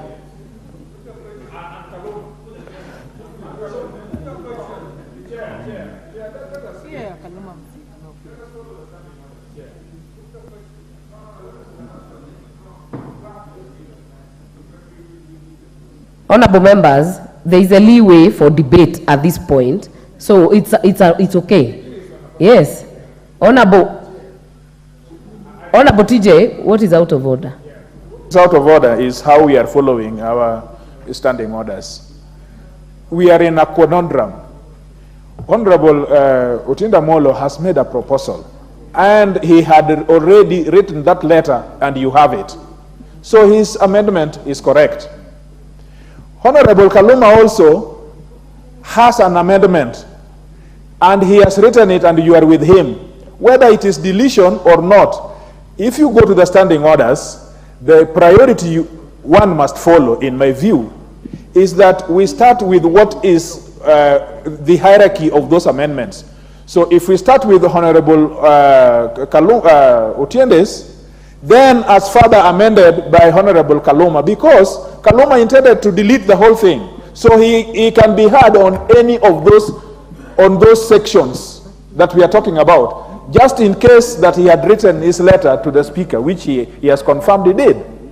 And so I want to confirm what has not been said here also, is that if you say that members of Parliament and members of County Assembly should not do or should do something, it is also discriminatory. Why are you choosing members of Parliament?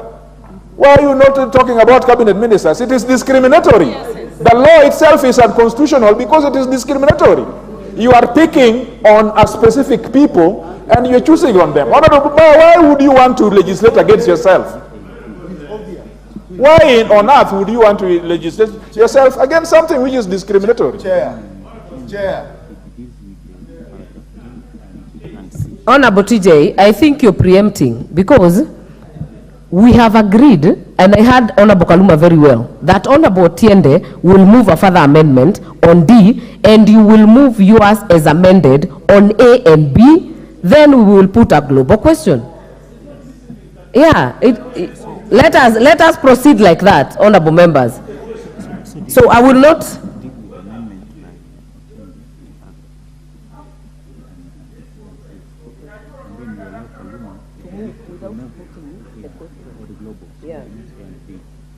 So, honorable members, how we will proceed? I will put the question on the further amendment by Honorable Otiende. Then I will allow Honorable Kaluma to move the amendment on A and B. Then a further amendment. Then we will put a global question. Okay? So I will now put the question that clause 7 be further amended as proposed by Honorable Otiende Amolo. Will as many as are of that opinion say aye? Will as many as are of a contrary opinion say nay? The ayes have it. I will now allow Honorable Kaluma to move.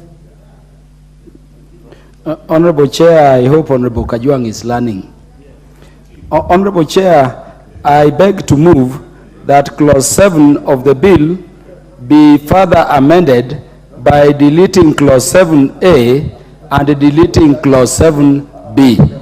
Honorable Chair, I move this this amendment because having clause A and B are superfluous. These two offices are already prohibited. You are moving the deletion of paragraph A and paragraph B only of clause 7. Only. Good. I now propose the question that clause 7 be further amended as proposed by Honorable Peter Kaluma. I put the question that clause 7 be further amended as proposed by Honorable Peter Kaluma. Will as many as are of that opinion say aye? Will as many as are of a contrary opinion say nay? The ayes have it. I will now put the global question that clause 7 as amended be part of the bill. Will as many as are of that opinion say aye? Will as many as are of a contrary opinion say nay? The ayes have it. Clause 8.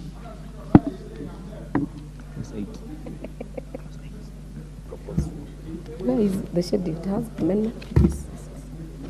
I propose the question that clause 8 be part of the bill. Mover. Chair.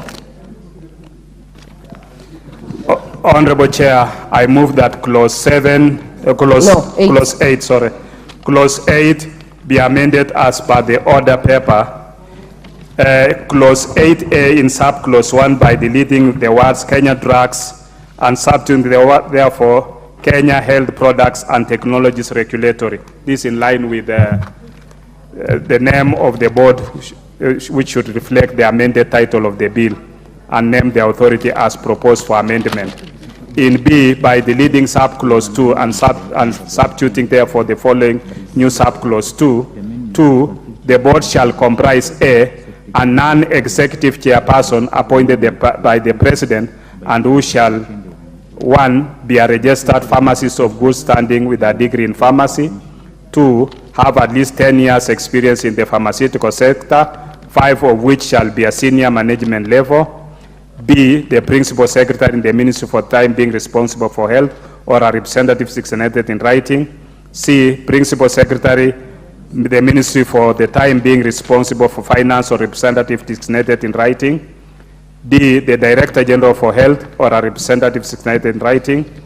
E, one person nominated by the Pharmaceutical Society of Kenya. F, one person nominated by the Kenya Pharmaceutical Association. Those are two different associations. One is degree holders, the other one is diploma. G, one person nominated by the Kenya Medical Association. H, one person not being a governor with knowledge and experience in health products and technologies nominated by the Council of County Governors to represent the interests of counties. I, one person not being a public officer representing consumer protection nominated by the Consumer Federation of Kenya. And J, the Director General of the authority who shall be a secretary and an ex-official member of the board. The composition of the board should comply with the Mongoso Code of Governance for State Corporations in terms of numbers, skill mix, and professional expertise, which should include all relevant players involved in the matters of health products and technologies. In C, delete clause 3 and substitute therefore the following new subclause 3. 3, that the cabinet secretary shall appoint the members of the board under subsection E F, G, H, and I by notice in the Gazette. The members of the board members are not state officers, and hence their appointments does not require approval by Parliament. It's sufficient that the Cabinet Secretary notifies the public of the appointments in the Kenya Gazette. Thank you, Madam Chair. Thank you. I now propose a question that Clause 8 be amended as proposed by the Chair. Honorable Baya, are you on this? Okay. Honorable Oluoch, are you on this? Chair, mine was on Clause 8.7, which is not part of what the Chair has proposed to amend, so I would be asking that I be given an opportunity to prosecute on Clause 8. Okay, let us deal with the Chair's amendment first. Honorable Kaluma.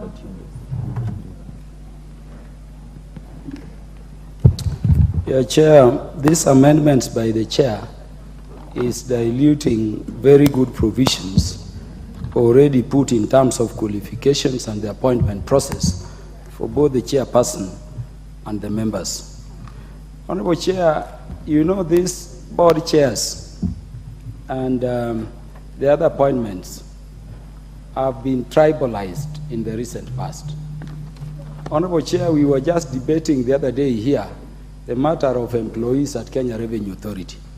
Honorable Chair, you see also what is happening at Teacher Service Commission, where some areas have employed teachers up to those who graduated in 2022, regions like mine up to 203. Honorable Chair, this is why we need, for instance, Clause 8, Subclause 3, which says when you are going to deal with the appointment of the chairperson and even the members of this important board, and let us agree it is very important, let us subject them to parliamentary approval to confirm that those ideals undergirding public service in terms of the face of the nation and the qualification set are adhered to. Chair, if you look at Clause 8, Subclause 2 in the bill, it is very clear the President is going to appoint. But the qualification criteria has also been set very clearly under A, 1, and 2. What the committee is doing by the amendments to that provision, if you look at them, is to dilute this qualification criteria. And Chair, just look at them. Do you want me to read them? Honorable, in 8.2a, a non-executive chairperson appointed by the President who shall, at 1, be a registered pharmacist of good standing with a degree in pharmacy and have at least 10 years experience in pharmaceutical sector, 5 of which shall be at a managerial level. Chair, if you go to how it is being amended now, 2A1 is being reiterated.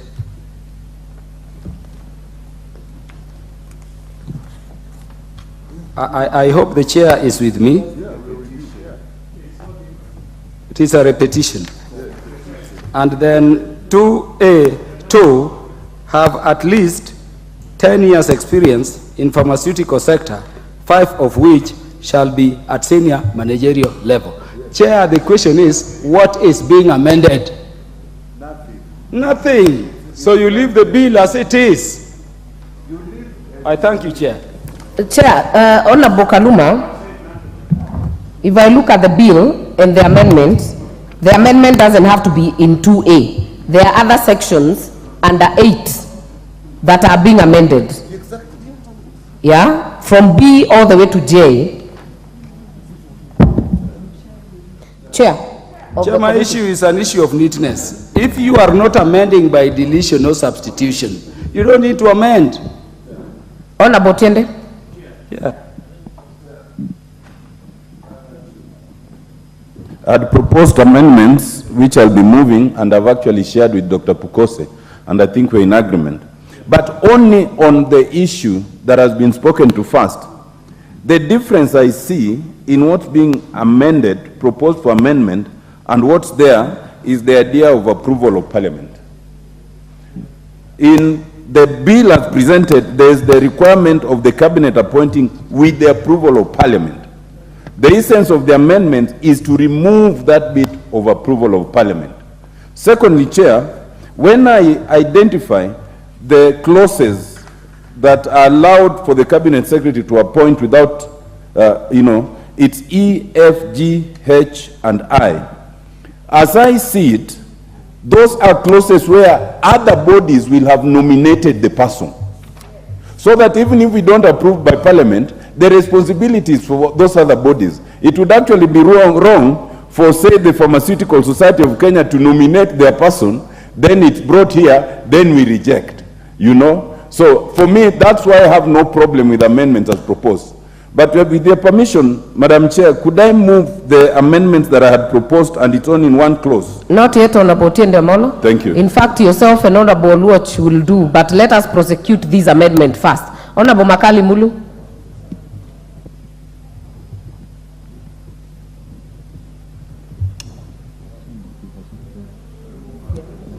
Giving me another one. All right.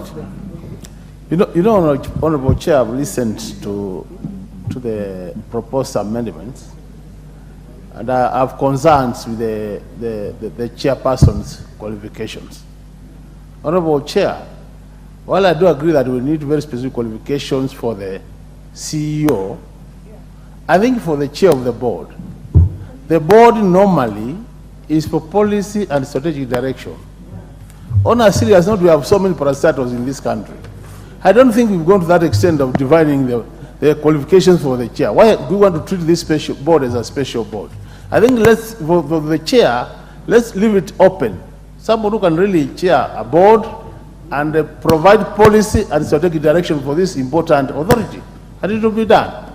I really would want to plead with the chairperson to drop this requirement where you have a CEO who is a pharmacist and you want a chairperson who is also a pharmacist. We are going to have a conflict of interest and more so. A lot of, and it's an executive chair, really. Thank you, Chairperson.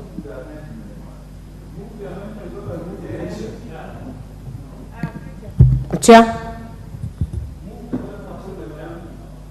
Before the chair, Honorable Gekaria. Honorable Chair, I stand to support the amendment by the chair. Honorable Speaker, if I look at even in other areas, I think the president, actually it came today in the morning when we were looking at a bill. It is the president who appoints a chairperson. And that should not change with this only. And others, it is where he appoints the chairperson. So I totally agree with the chair, Dr. Pukose, on this, that we leave it. And secondly, as Kaluma had indicated that there is nothing to amend, I think the order paper reads very clearly that by deleting sub-clause 2 and substituting with a new, so I think what Honorable Dr. Pukose, the Chair of Health, has said, I totally agree with him. Thank you, Honorable. Member for Seme. Chair, there's a principle here I would like us to look at. It's very general, not just here. The issue where we are saying that the chair needs to be a pharmacist and then we put years of experience in management. The truth is, most of us can actually manage. And when you go to get management, you can manage anything. But the other truth is, if you are managing something where you have an experience in, it is totally different. In fact, if you have people at a higher level, say the chairman's level, who has no inkling in what the technical issue is, basically the people who then run the institution are actually the directors. And many times we have experienced, we have seen it in the NHF, we have seen it everywhere, where they actually misdirect the chair because the chair depends on them for understanding the intricacies. So what I support is that at this level of chair, the need for management and experience in management is key. But what makes that important is your past experience in the same field. So I think it's a principle that we should hold when we'll be having others. So actually, that was the committee's position, and therefore I support the committee's position. Honorable Elachi.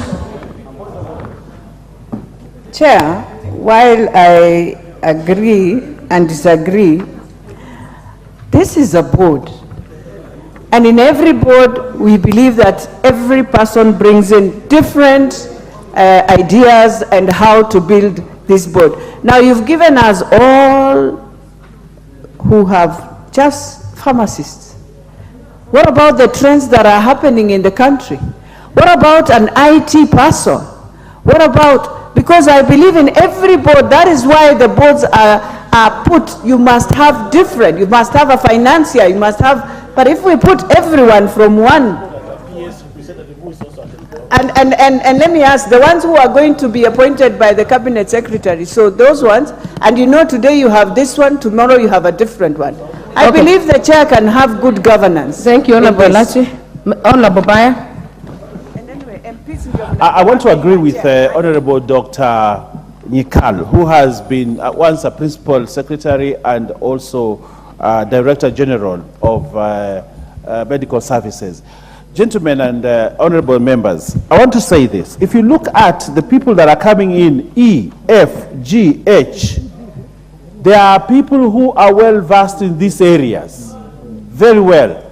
You do not want to put a chair that who will be the only person who has no knowledge on pharmacists.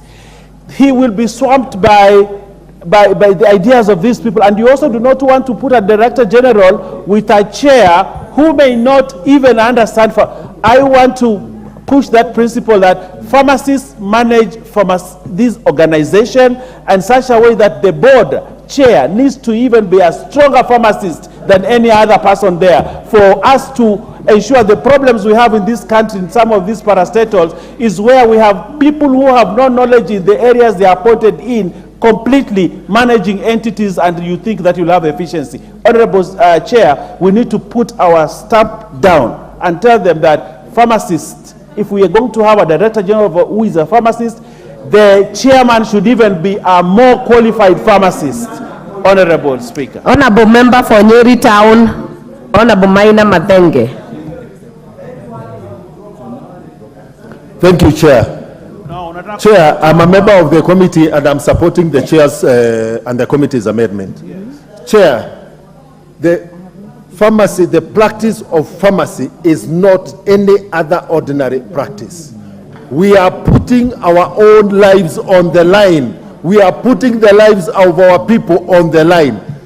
Chair, the presence of a knowledgeable person in this area, in terms of the decisions of the board, is key and is paramount, and the knowledge and the experience should match the knowledge of all the other technical people in that area. In Honorable CNN, stop shouting at the chair. Have your card ready, I will see you. Honorable DMM, you are finished? Thank you, Chair.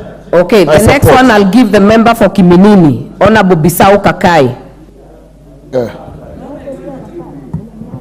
Thank you, Chair.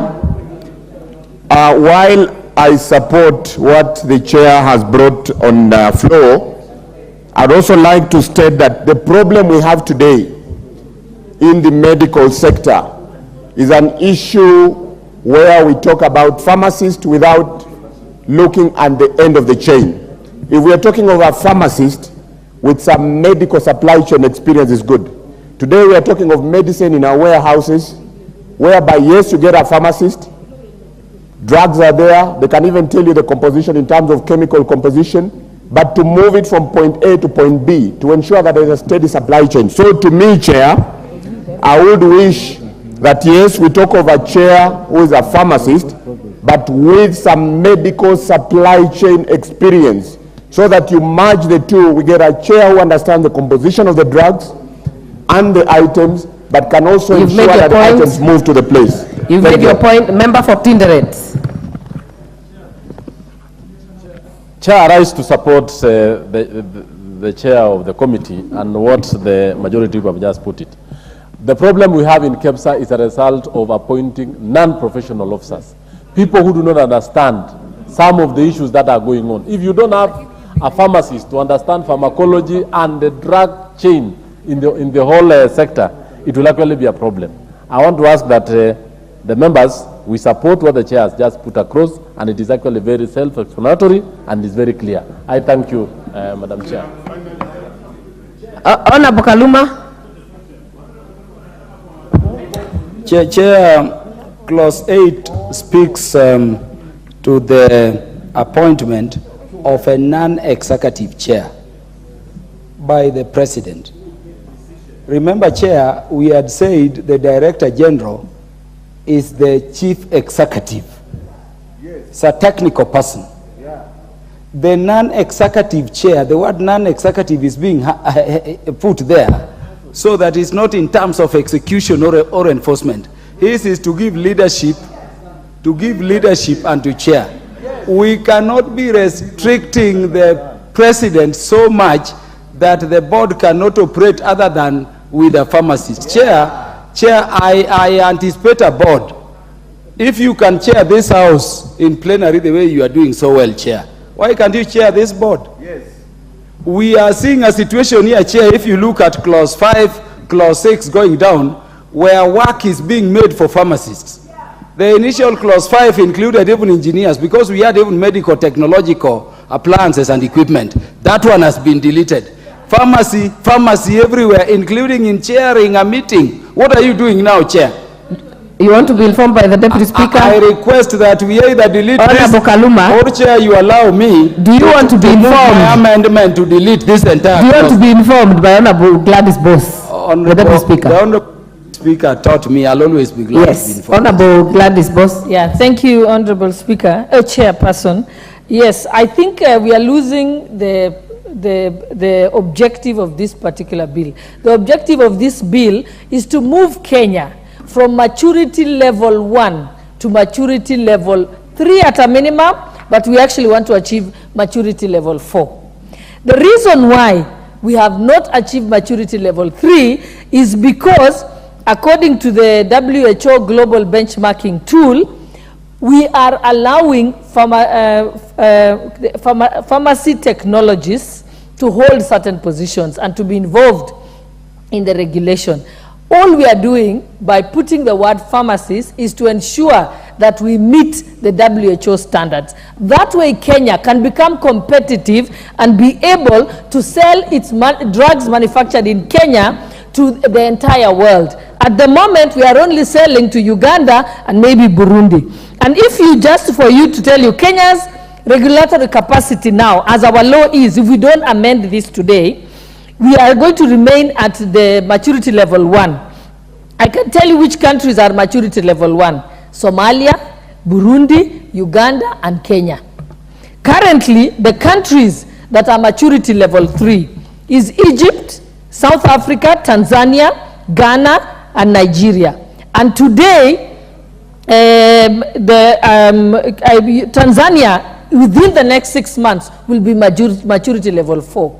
Within the next 6 months, Rwanda shall be maturity level 4. So Kenya shall lag behind and never be able to export its drugs manufactured here in Kenya. All because, and vaccines, all because we have not made sure that we are at WHO standards. So this is not trying to put anyone out of work.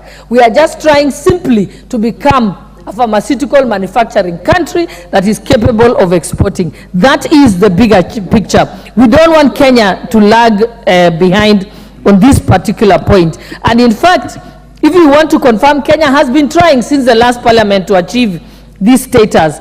And in fact, I can bring the attention of Honorable Kaluma to what we call Kenya's strategic health plan. If you read it, since the last parliament, we've been trying to achieve that. And I must commend the chairperson of the Health Committee, because he is trying to make sure that we achieve something we have failed to do in the last 6 years. And for that, I kindly persuade Honorable Kaluma to rethink and be guided. Honorable members, allow me to put the question on this. I put the question that Clause 8 be amended as proposed by the chair. Will as many as are of that opinion say aye? Will as many as are of a contrary opinion say nay? The ayes have it. We have another amendment. Honorable Tiende Amolo, your amendment by this being carried, yours will fall.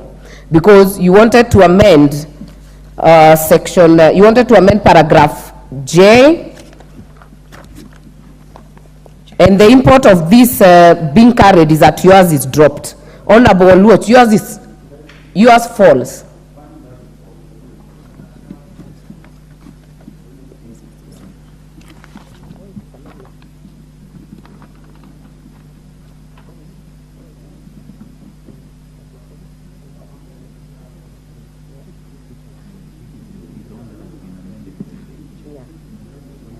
Honorable Tiende, I have your amendment here, and you say the amendment is on clause 2, which has already been amended by 8.2 by that amendment by the chair being carried.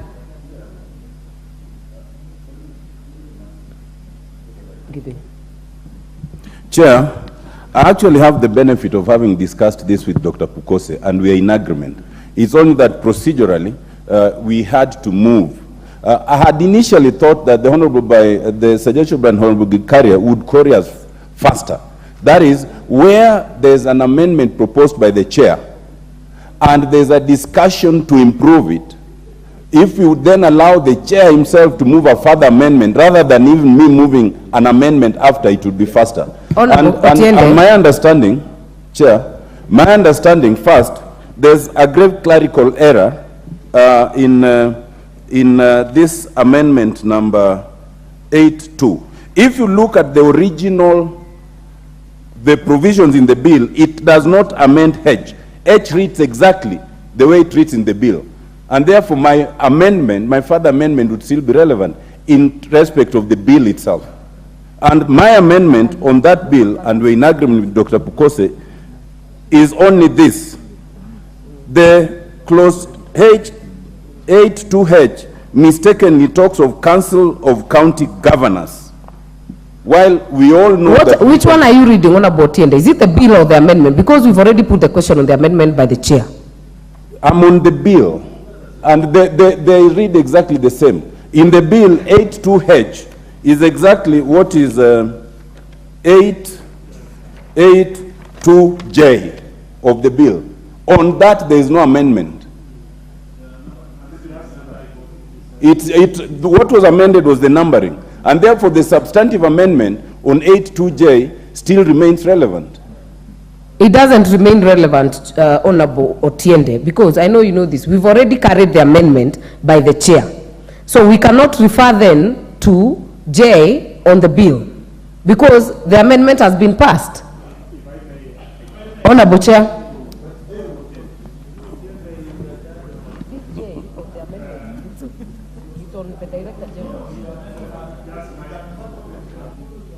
Chair. Honorable Tiende's amendment is that there is no Council of County Governors. It's supposed to be the Council of Governors. So, to represent the interests of counties. Okay? So, I think it is just a typo error which can be corrected through a further amendment, because we cannot say a Council of County Governors. It's a council. But Honorable Pukose, yes, to guide the House. So we need your guidance. We cannot now be talking about clause 8 on the order paper. 8.2 on the order paper. We already substituted by carrying your amendment. Okay. So you cannot refer to J. In fact, the J on your amendment is on the Director General of the authority. I'm on H. But the amendment for Honorable Tiende is on J. No, it is on H. It is on H. It is what is now H on my amendment. He wants to do a further amendment to H. But you cannot do a further amendment if you have... You know, I heard Honorable Tiende that you had already spoken to the chair. I thought maybe chair would have moved it at that point. By now, it is actually overtaken by events. Honorable Owen Bayer. If Honorable Otiende's amendment comes in, we are actually amending what we've already passed. And that's the import of carrying the amendments by the chair. this should have been done much earlier so that it is incorporated in the amendment. But as it is now, overtaken by events. Honorable Tiende. It is overtaken by events.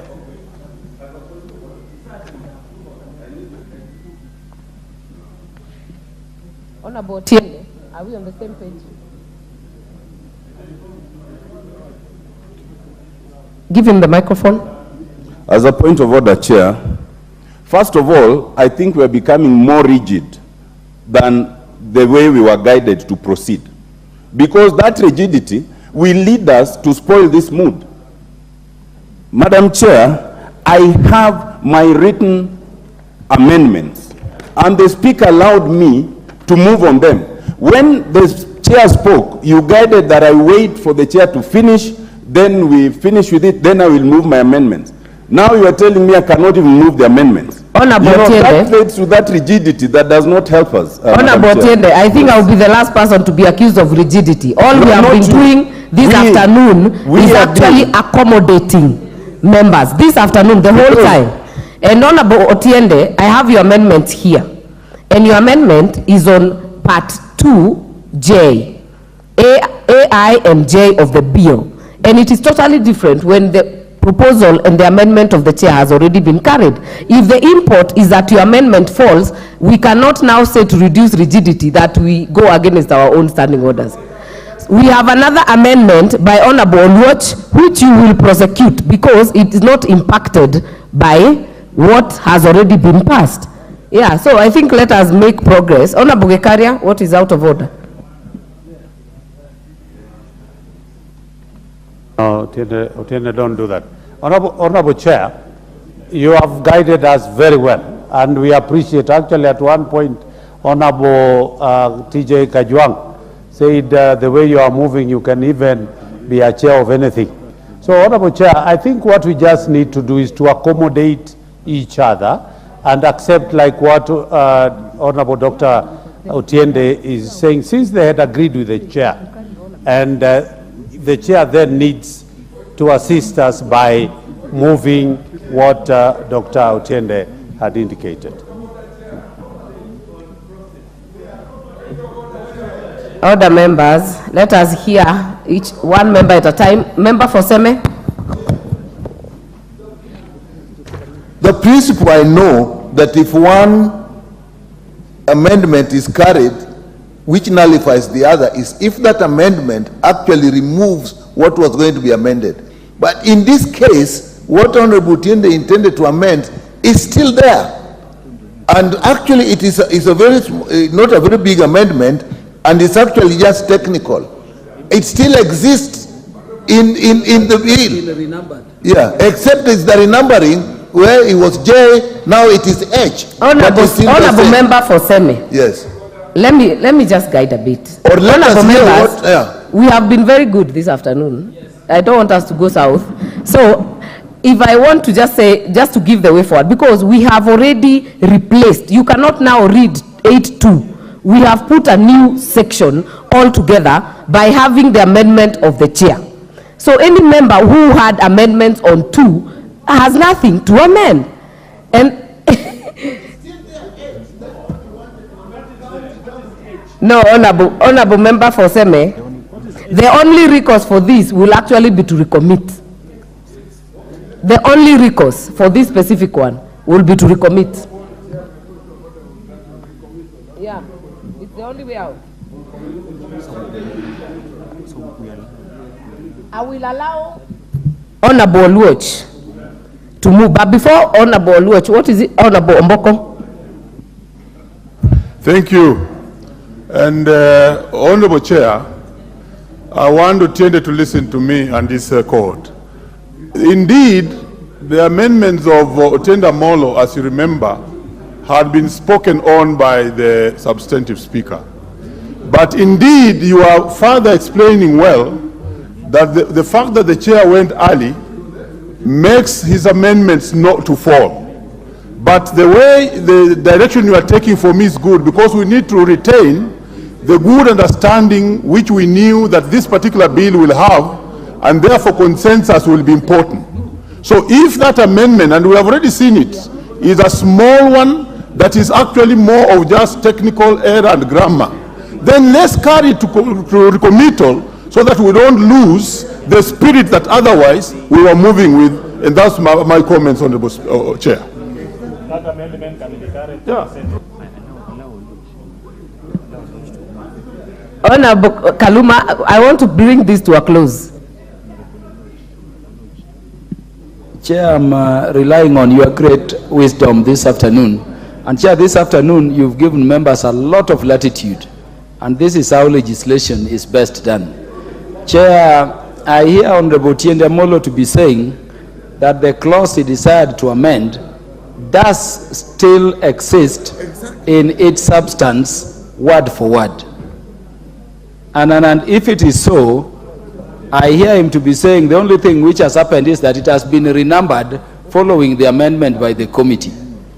Instead of recommitting, Chair, may I crave your indulgence that because that amendment will actually improve the bill when it will be enacted into law, we allow Honorable Tiende to move his amendment, but in amended form. What will happen, Honorable Kaluma, is that the recourse, Honorable Tiende, will be a recommittal, which is also an option in this house. I mean, it's not out of reach, but we cannot remedy it as it is right now. So we will then do a recommittal at the end.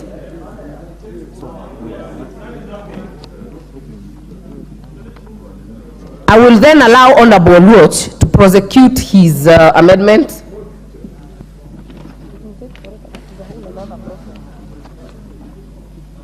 Honorable Chair, I want to move an amendment to clause 8, particularly sub-clause 7, as published on the order paper.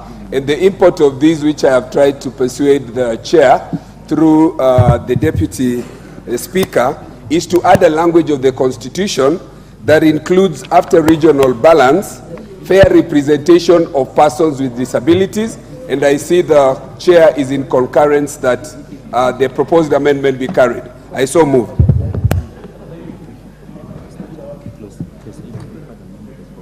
I therefore propose the question that clause 8 be further amended as proposed by Honorable Oluoch.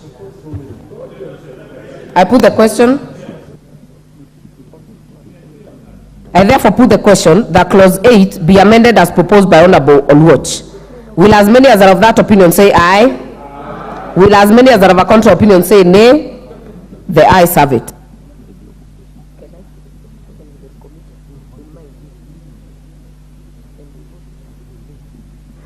I now put the question that clause 8 as amended be part of the bill. Will as many as are of that opinion say aye? Will as many as are of a contrary opinion say nay? The ayes have it. Clause 9. I propose the question that clause 9 be part of the bill. Mover, that's the chair. Honorable Chair, I propose that clause 9 be amended as per the order paper.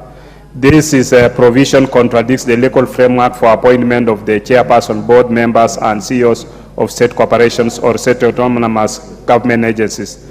The chairperson, board members, and director general of the authority are not state officers and hence do not need to subscribe to an oath. I then propose the question that clause 9 be deleted as proposed by the chair. Put the question. Honorable Kaluma. Chair, this is the one amendment I support without further amendment. Chair, you can imagine the number of authorities, the number of boards, the number of parastatals and state corporations we have. If we were to require that the chairperson and the members of the board should swear some oath through the Chief Justice, would the Chief Justice be doing any other work than swearing board members? This is the kind of elevation which I agree with. Honorable Kaluma, where we are agreeing, we make progress. On this one, we put go the question. Thank you. I will then put the question that clause 9 be deleted as proposed by the chair. Will as many as are of that opinion say aye? Aye. Will as many as are of a contrary opinion say nay? The ayes have it. Clause 10. I propose the question that clause 10 be part of the bill. Mover. Honorable Chair, I propose that clause 10 be amended as per the order paper. This is to correct the cross-reference as clause 11 makes provision for removal from office of the members of the board of the authority.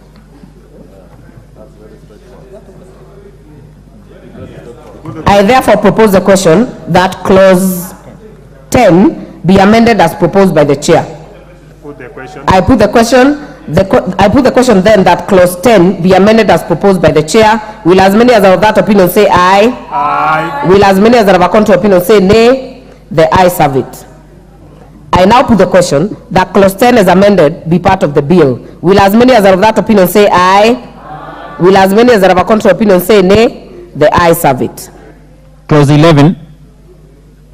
This has no amendment. I propose the question that clause 11 be part of the bill. I now put the question that clause 11 be part of the bill. Will as many as are of that opinion say aye? Aye. Will as many as are of a contrary opinion say nay? The ayes have it. Clause 12. I propose the question that clause 12 be part of the bill. Mover. Honorable Chair, I propose that clause 12 be amended as by the order paper. Clause 12 of the bill amended by A, inserting the following paragraphs immediately after paragraph E. A, regulate the disposal of health products and technologies, monitor the market for the presence of unregistered and illegal health products and technologies, conduct analytical tests of health products and technologies. This is to make provision for the function of disposal, analytical testing, and monitoring of the market by the authority. In B, deleting paragraph F and substituting therefore the following new paragraph F that ensure continuous monitoring of the safety of health products and technologies regulated under this Act through analysis of reports on adverse reactions and effects, including any other health product and technology use related issues, and take appropriate regulatory actions when necessary. Honorable Chair, this is to expressly align to the WHO requirement on the establishment of a national vigilance system. In E, deleting paragraph G and substituting therefore the following new paragraph G, regulate clinical trials and ensure that clinical trial protocols of health products and technologies are being assessed according to the prescribed ethical and professional criteria and defined standards, including mandatory bioequivalence studies. This is to anchor the oversight of clinical trials in the law as recommended by the WHO. Madam Chair, in D, inserting the following new paragraphs immediately after paragraph G, that is GA, approve the use of any unregistered medical substance for purpose of clinical trials, emergency use, and compassionate use. In GB, carry out pharmacovigilance audits and inspections in order to ensure compliance with good pharmacovigilance practices and the prescribed requirements.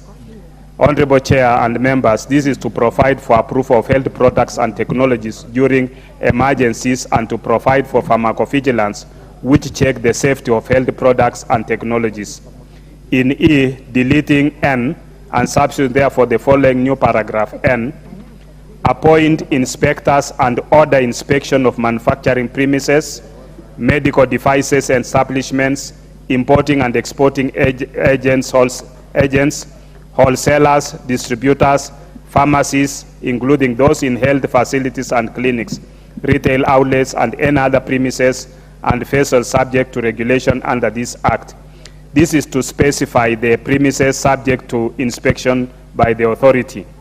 In F, inserting the following new paragraph after paragraph O, this is to conduct national regulatory authority to lot release, official authority patch release of specified biologicals to ensure the quality, safety, and efficacy of biological products through a regulatory release system in compliance with established approaches, policies, guidelines, procedures, and in line with WHO, World Health Organization, and internationally recognized guidelines. Carry out and promote research related to medicines and health products. This is to enable the conduct of research by the authority and the conduct of lot releases, which are a key component in the regulation of production of vaccines. G, inserting the following paragraphs after paragraph Q. That will be QA, which ensure that all health products and technologies manufactured in, imported into, or exported from the country, including through parallel importation, conform to prescribed standards of quality, safety, and efficacy. QP, enforce the prescribed standards of quality, safety, and efficacy of health products and technologies manufactured, imported into, or exported out of the country. QC, grant or revoke licenses and permits for the manufacture, importation, exportation, distribution, and sale of health products and technologies. QD, maintain a register of all authorized health products and technologies manually or electronically. QE, regulate licit use of narcotic, psychotropic substances, and precursor chemical substances in accordance with Single Convention on Narcotic Drug 1961, the Convention on Psychotropic Substances 1971, or the United Nations Convention Against Illicit Traffic of Precursor Chemical Substances 1988. QF, inspect and license all manufacturing premises, importing and exporting agents, wholesalers, distributors, pharmacies, including those in hospitals and clinics and other retail outlets. Honorable members and chair, this is to include critical functions of the authority based on best practices in regulation of import and export of health products and technologies that will enable the country attain WHO maturity level 3. Thank you, Chair. I therefore propose a question that clause 12 be amended as proposed by the chair. Honorable Mayaka.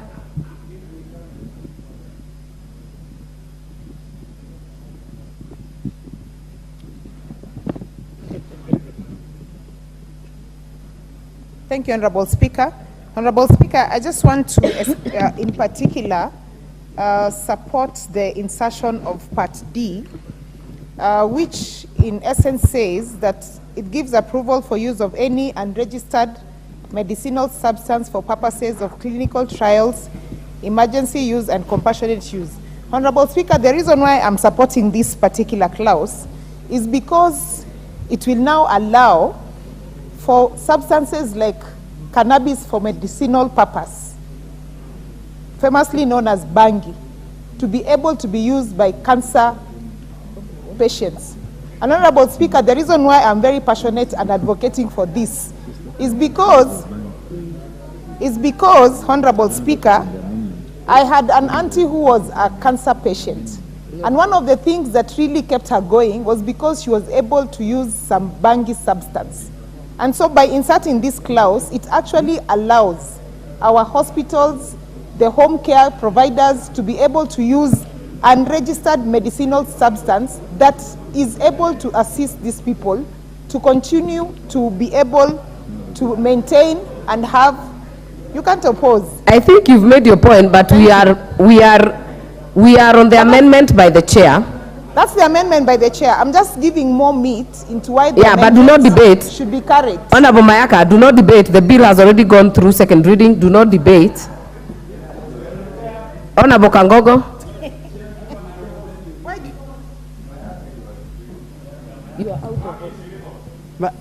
Madam Chair, if I had the honorable member saying that the clause, you are inserting a clause to legalize bangi as a medicine, then I oppose, madam. Then I oppose. Honorable Kangogo. So, Honorable Kangogo, the amendment by the chair has not touched on such an amendment, but Honorable Irene Mayaka has the freedom to contribute to the same using her own words. But I want to confirm that cannabis or bangi is still illegal in the country. Honorable Owen Baya. Honorable Speaker, I think that statement by Honorable Mayaka should be expunged from record. You know, it's self-incriminating. She's saying she did an illegal thing, and she wants this house to actually be used as a springboard for such. I think she needs to withdraw that statement from the record of the House. Otherwise, the House should not be seen to be condoning illegal things. It's neat for you to do that. You are a young, and you should not use this law and besmirch it. Irene, I know you're an intelligent person, but I also want to teach you a little thing. Please, it's not prudent. It's not parliamentary to say such things in Parliament. Use parliamentary language. That's not part of it. And it's good that you withdraw. Honorable Owen, do not address Honorable Irene Mayaka. Address the chair. I like how you know. Honorable Kaluma, are you on the same or on the amendment? Chair, the amendments by the committee are very detailed. And maybe, honorable members, I need to remind you that this particular clause is at the very stem of this bill and this law, if enacted. The only clarification the chair could have been kind to give us is number one, Chair, in the proposed amendment D, GA, what is this thing for compassionate use? Could it be explained to us now that it is being used in a technical context? Number two, Chair, this is also the part where we should be including all the functions currently put in the Pharmacy and Poisons Board under the act we are seeking to repeal in the 7th schedule, and the authority established under the Food, Drugs and Scheduled Substances Act. Could the chair also confirm to us that those functions vested in those bodies under those acts, now that we are repealing those acts, have been incorporated that? Even as he explained to us, these medicines for compassionate use, what are they? Are they for love or what are they? Or funeral? Honorable Chair.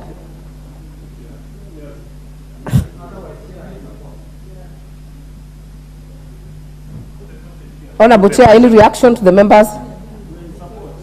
Okay, I will put the question. Compassionate use. Honorable Pukose, clarify on record, because that is what members wanted to hear. Honorable Chair, just clarify and be on record. Chair, I would want them to specify which of those clauses. Which clause? Pardon? ADA. Order, Honorable Kaluma. Order, members, you cannot be answering each other across the aisle like that. Let me read for you, Honorable Pukose. I saw you are a bit distracted. He's referring to Part D, GA.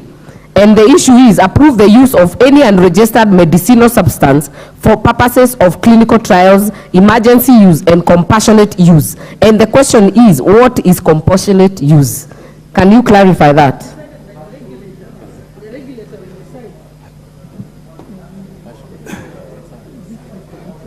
You know, Madam Chair, when we talk about empathy, sympathy, compassion, your patients who are suffering, who are terminally ill with cancer, yeah, more often you are giving them medicines to relieve their pain.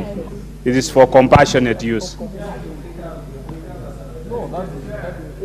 You know, I'm explaining to you, and you're asking me. Nyikal is just seated next to you in your back.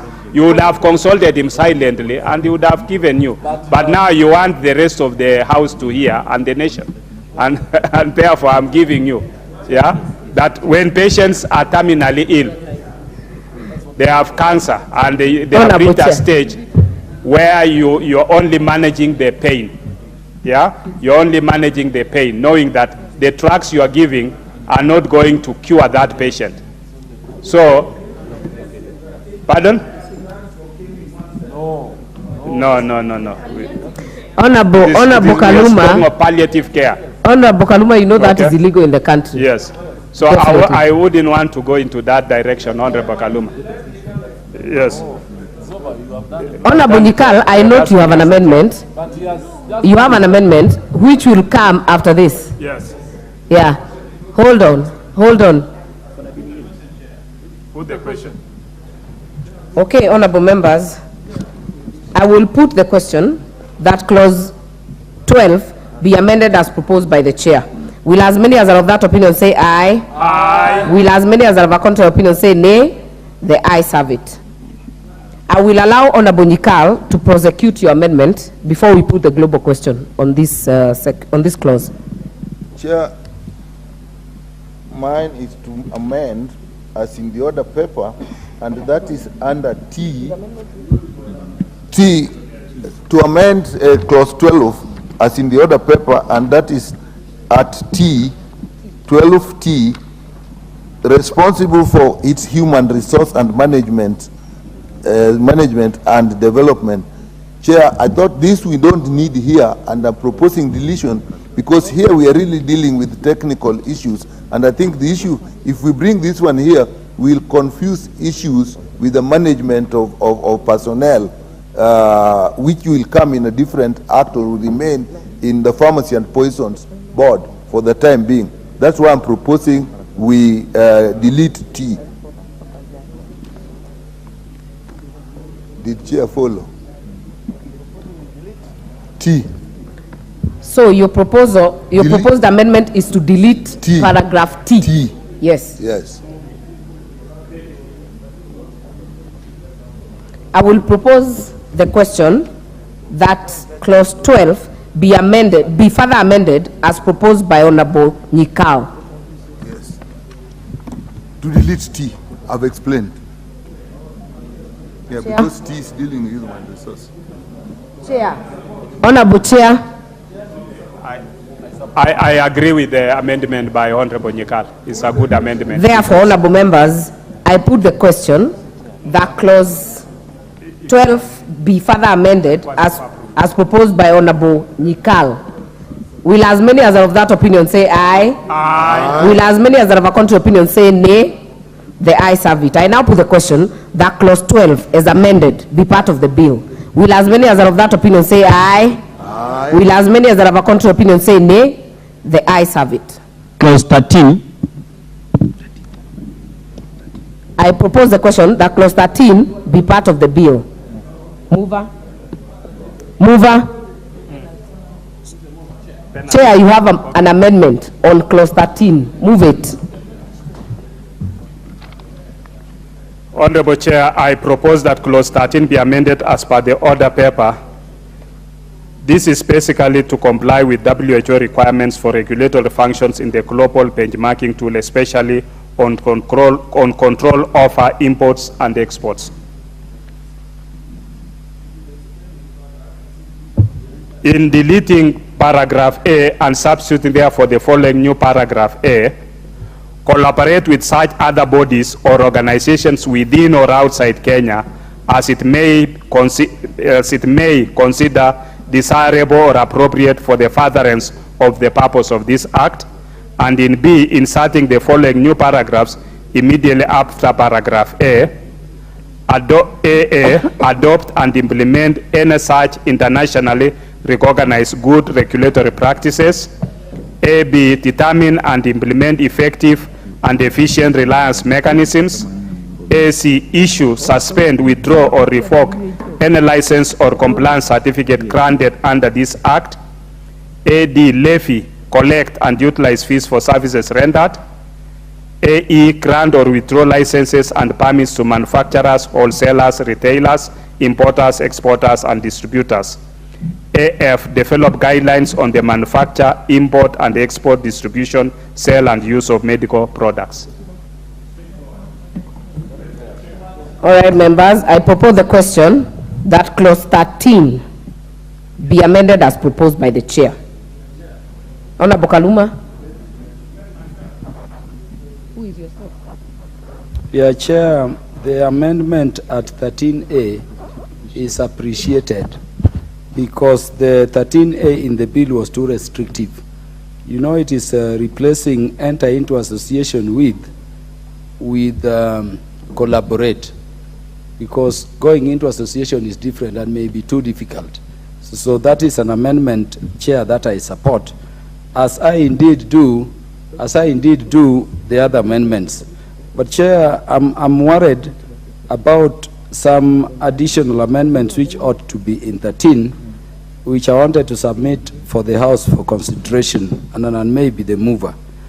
Chair, when we say at 13C, which is still being retained, that receive any grants, gifts, donations, or endowments, and make legitimate disbursements from.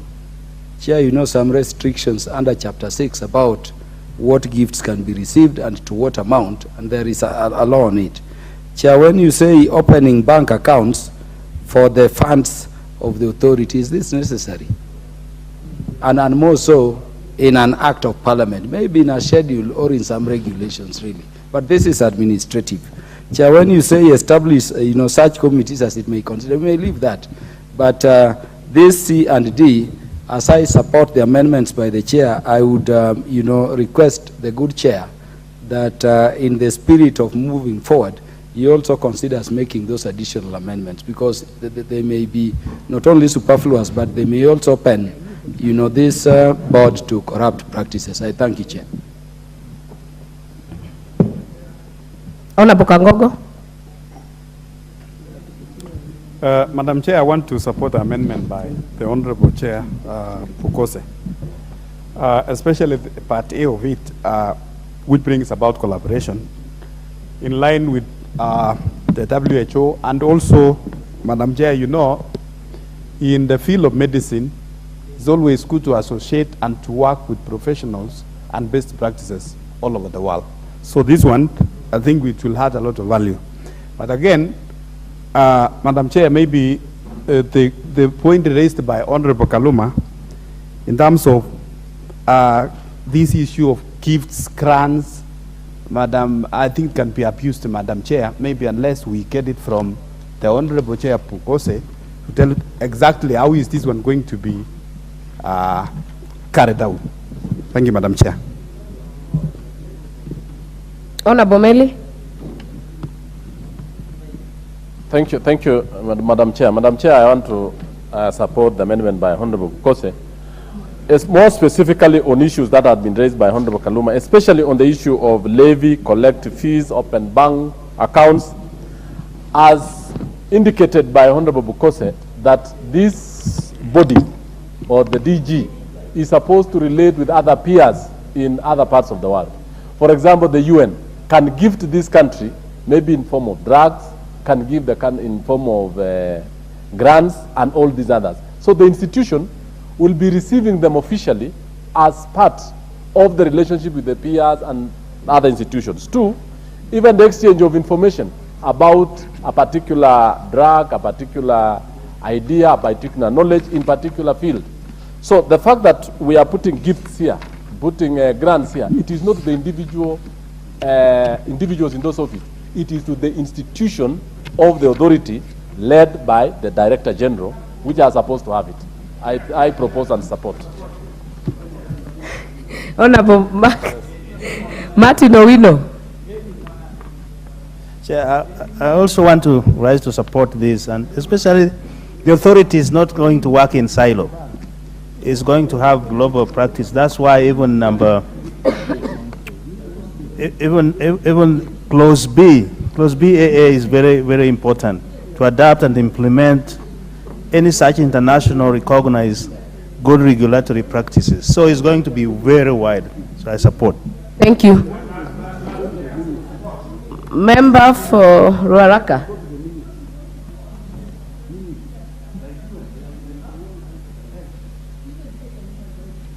Chair, I also want to support the chair. You know, Honorable Kaluma, with a lot of respect, has been stung, and once stung, twice shy. So sometimes he has very good proposals, but they could be conspiracy theories.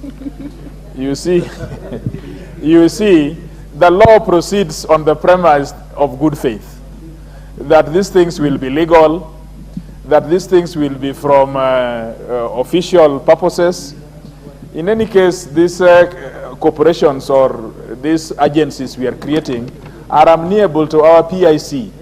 And so we will ask them back in this house, if they received, for example, money from LGBTQ, which is disturbing Honorable Kaloma, we will ask them we will ask them, so why did you accept money from LGBTQ? Yeah. So thank you. We must proceed from the promise that these things are honest. And I also agree with you on the bias of Honorable Kaluma because of some stinging. But for this one, allow me to put the question. Honorable members, that clause, I put the question, that clause 13 be amended as proposed by the chair. Will as many as are of that opinion say aye? Aye. Will as many as are of a contrary opinion say nay? The ayes have it. I now put the question, that clause 13 is amended be part of the bill. Will as many as are of that opinion say aye? Aye. Will as many as are of a contrary opinion say nay? The ayes have it. Clauses 14, 15, 16, 17, 18, 19, and 20. These ones have no amendments. I therefore propose the question that clauses 14, 15, 16, 17, 18, 19, and 20 be part of the bill. I now put the question that clauses 14, 15, 16, 17, 18, 19, and 20 be part of the bill. Will as many as are of that opinion say aye? Aye. Will as many as are of a contrary opinion say nay? The ayes have it. No. Clause 21.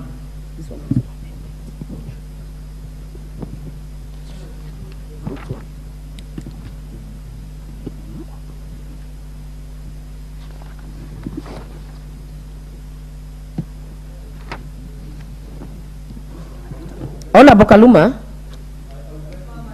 no, stop, not withdraw, because your amendments, just for your information, were not actually assented to by the Speaker. But we have been very magnanimous in inclusion as we go ahead. So I would propose that you don't address yourself to that matter because it's already passed. It's actually, yeah, we'll go to clause 21 from here. Clause 21. I propose the question that clause 21 be part of the bill. Mover. Honorable Chair, I propose that clause 21 be amended as per the order paper. This in A, by deleting the subclause 1 and substituting therefore the following new subclause 1, that the board may establish such scientific advisory committees of the authority as may be necessary for the effective performance of the functions of the authority. In B, subclause 3, by deleting the words cabinet secretary and substituting therefore the words board of the authority. In C, in subclause 4, by deleting the words cabinet secretary and therefore substituting the words board of the authority. In D, by deleting the subclause 9 and substituting therefore the following new subclause 9. An advisory committee shall submit at least once every 6 months a report to the board of the authority with respect to its activities, and the board shall submit a copy of it to the cabinet secretary. Honorable Chair, this is the scientific advisory committee ought to offer technical advice and report to the board, which is its appointing authority, which then advises the cabinet secretary accordingly. Thank you, Chair. I propose the question, allow me to propose the question. I propose the question that clause 21 be amended as proposed by the chair.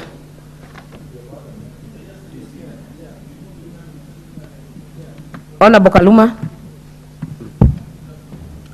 I thank you, Chair. Chair, just for clarity, when we passed clause 13, we gave the authority the powers to establish such committees as it may consider necessary for the performance of its function and the exercise of its powers under the Act. Chair, why are we repeating this in respect of the board again? Because what is being proposed, Chair, under clause 21, A subclause 1, is again that the board may establish such scientific advisory committees. So now it is being called scientific advisory committees. Whatever it is, the phrase such other committees it may require for the due performance of its functions is already in clause 3. I therefore submit, Chair, with due consideration that in as much as this does not add substantively, it is superfluous for repetition. I thank you, Chair.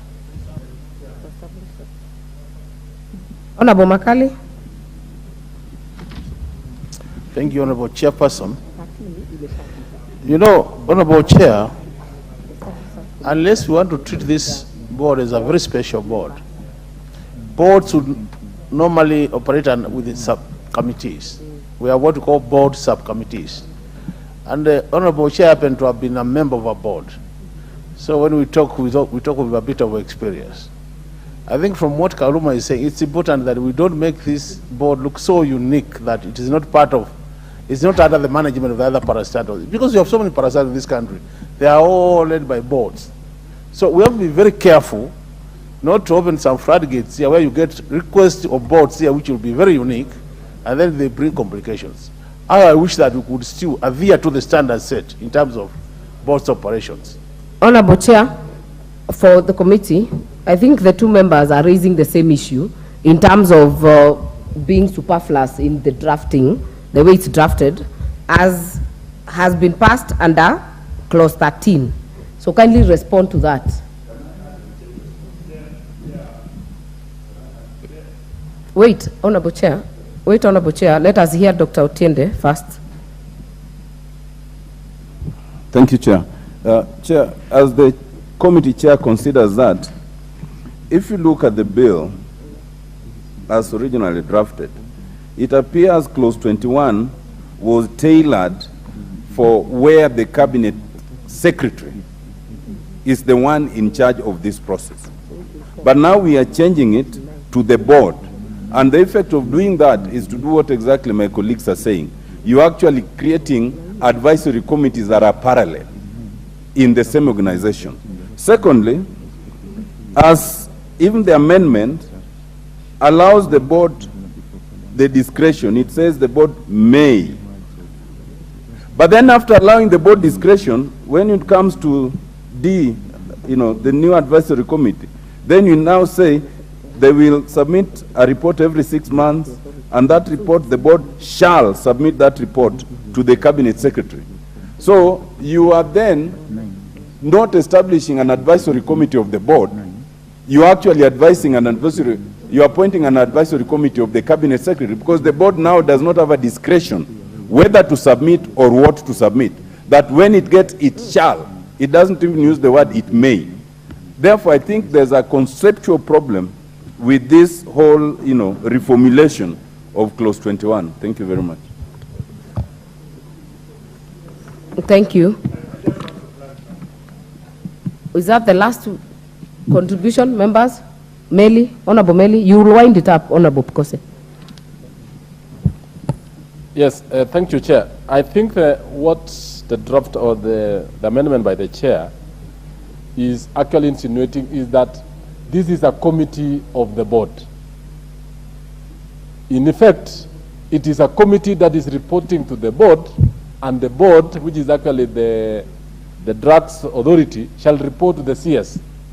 In effect, this is actually a subcommittee of the board, which shall not actually be created by the cabinet secretary. The cabinet secretary cannot create a board for a parastatal. It is them creating their own subcommittee, and the subcommittee shall report to the board, who shall henceforth forward the findings to the cabinet secretary. So this is actually in order, Madam Chair. Yes. Honorable Pukose, kindly address and make reference to clause 13.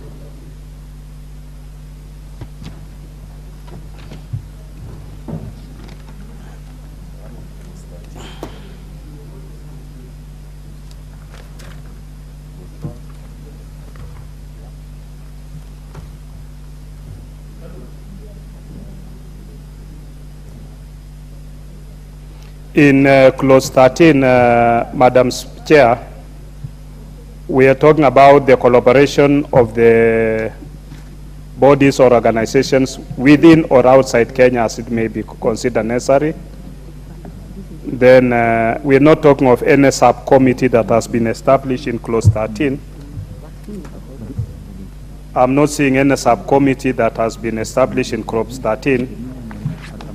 13F, E. Establish such committees as it may consider necessary for the performance of its functions and the exercise of its powers. So it will establish other committees, but this is a specialized subcommittee, a scientific advisory committee that will inform on complex scientific matters. And this is a subcommittee of the authority, not of the cabinet secretary. So what we've just done is to clean up. Instead of the cabinet secretary establishing, I think it is supposed to be the board that is establishing that scientific advisory committee, so that the board now establishes that scientific advisory committee, which will be looking at complex matters within the authority, and it will be reporting those complex matters every 6 months. Yeah, it is mandatory for that scientific advisory committee to give those reports on complex matters. No more these other normal HR committees, which are like a budget committee, human resource committee. You are not subjected to anything. But when we come to the scientific committee, that scientific committee has some special roles that it will be looking into it.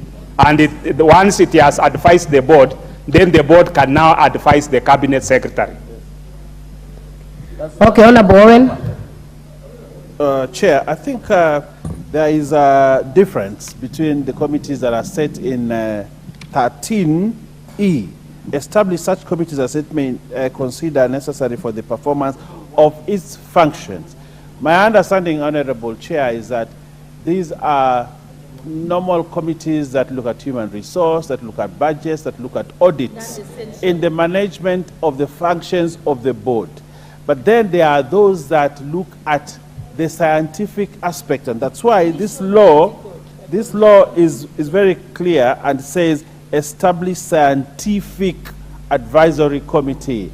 And probably, Honorable Chair, I think these are different committees, and we should allow the authority to function with this advisory committee, because this is a big area. This is a scientific, this is a corpus. It's an area that requires a lot of advisory, looking at the subject area that it covers. So, Honorable Speaker, I think we are in order to allow the committees in Section 13 and establish the advisory committees in 21. Member for Seme. Chair, I'm just going further on what Honorable Mbaya said. There's a difference, and I think further on, you may actually see those scientific committees listed. Now, these are not just other committees. They are actually specific committees. They are standing committees, and that is why it is necessary to establish by law, because this bill is actually taking a very broad areas. For example, you are talking about human medicine. You are talking about veterinary medicine. You are talking about you are talking about drugs that are used for beauty issues. So you are talking about quality control. So what is really coming out, each one of those will actually require a standing committee. And in fact, I think later on we'll find there are those standing committees that are actually listed.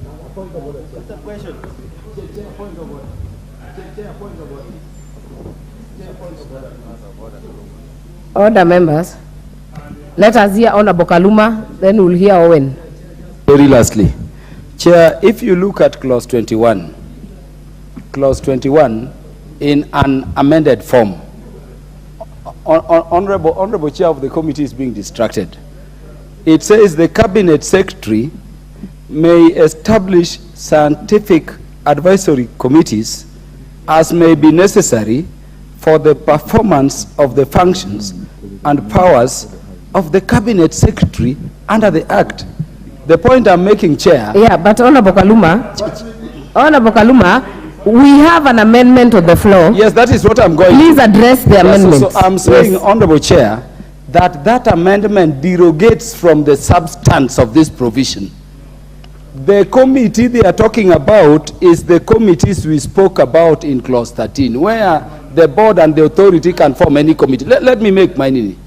The point here is that you cannot bring an amendment which derogates from the substratum of the clause or the provision. This is a technical scientific advisory committee for the CS, not the board. The one for the board is Honorable Kaluma, 13. Other members, I hear you, but if you read 13, which by the way we have already passed, Yes. yeah, without amendments, Yes. is on the authority. Yes. The authority is not the same as the board. Yes. If you ask me, what 21 is addressing is the board of the authority. So the mandate under 13 does not affect the mandate under 21. Honorable Owen. At 21, if you go Kaluma, Honorable Kaluma, Honorable Chair, I would like to draw Honorable Kaluma's attention to 21.2. The scientific advisory committees shall be established under subsection 1 shall be in addition to those established in the fourth schedule of this act. Now, if you go to the fourth schedule, you see the kind of committees. Honorable Chair, I think Honorable Kaluma needs to listen. No. If we were making a... Honorable Owen, are you addressing the chair?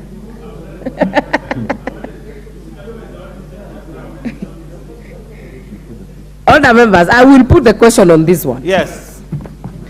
I put the question that clause 21 be amended as proposed by the chair. Will as many as are of that opinion say aye? Aye. Will as many as are of a contrary opinion say nay? The ayes have it. Member for Seme. What is his amendment? Yeah, he has an amendment that was approved earlier. It's on the order paper.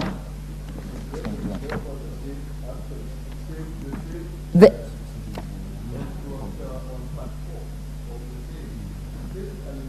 amendment is seeking to do this one is actually hold on, Honorable Member for Seme.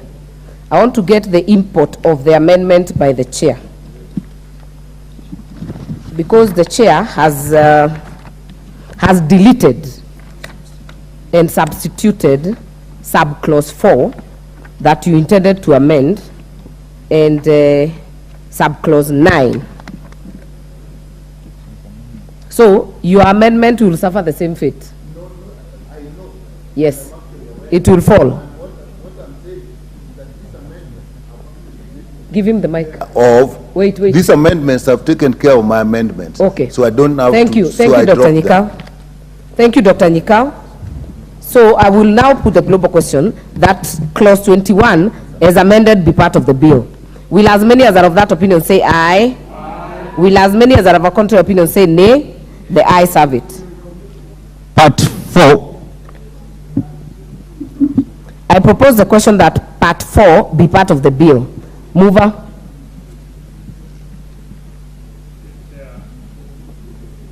Chair, I propose that part 4 be amended as per the order paper.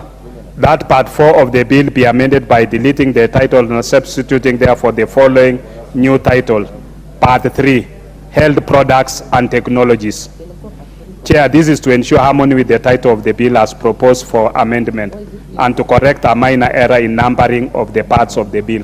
We are correcting from part 4 to part 3. I propose the question that part 4 be amended as proposed by the chair.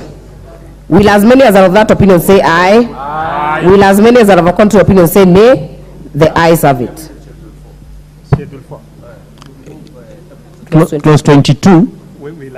I propose the question that clause 22 be part of the bill. Yes. Mover, move your amendment for clause 22. Honorable Chair, I propose that clause 22 be amended as per the order paper. This is in A, the marginal note by deleting the words medicines and substitute therefore the words health products and technologies. This is to harmonize the terms used in the bill with the title of the bill as proposed for amendment. B, in subclause 1 by I, deleting the words sell any medicine appearing in the opening sentence and substitute therefore the words sell manufacture, supply, distribute, or dispense any health products or technology. This is to broaden the scope of prohibited sale of health products and technologies to include manufacturing, dispensing, distribution, and supply of health products and technologies. 2, deleting paragraph D and substituting therefore the following new paragraph D. D is falsified. This is for alignment with international best practice as proposed terminology is recognized by the WHO. In C, in subclause 3, by deleting the word medicine appearing in the opening sentence and substituting therefore the words health product or technology. And 2, deleting the words pharmaceutical product appearing in paragraph B and substituting therefore the words health product or technology. This is to harmonize the terms used in the bill with the title of the bill as proposed for amendment. Thank you, Honorable Chair. I propose the question that clause 22 be amended as proposed by the chair. Is there interest in this matter? Put the question. If not, I will put the question that clause 22 be amended as proposed.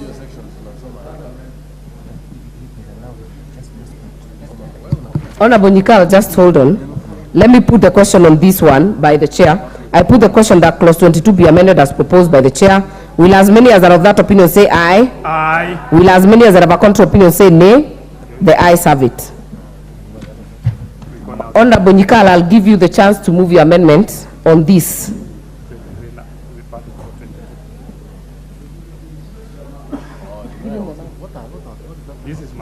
My amendment is actually very simple on clause 22. It's just a cross-reference. If you look at 22.3, which is saying subsection 1 shall not apply to the sale of medicines compounded by pharmaceutical technologies. Now, actually, my amendment, it should actually be 1A. And why I'm saying 1A, if you're excluding A, B, C, D from the regulation because they're being compounded, the only one you can exclude is A, because when you compound a product, it is actually not registered. It's something you are making in the pharmacy as you are doing it. So that substance cannot be registered. However, if you B, C, and D should still apply because those qualities are still required whether you are compounding in pharmacy or this is coming registered. So that is what I'm saying. Instead of 1, we should say 1A.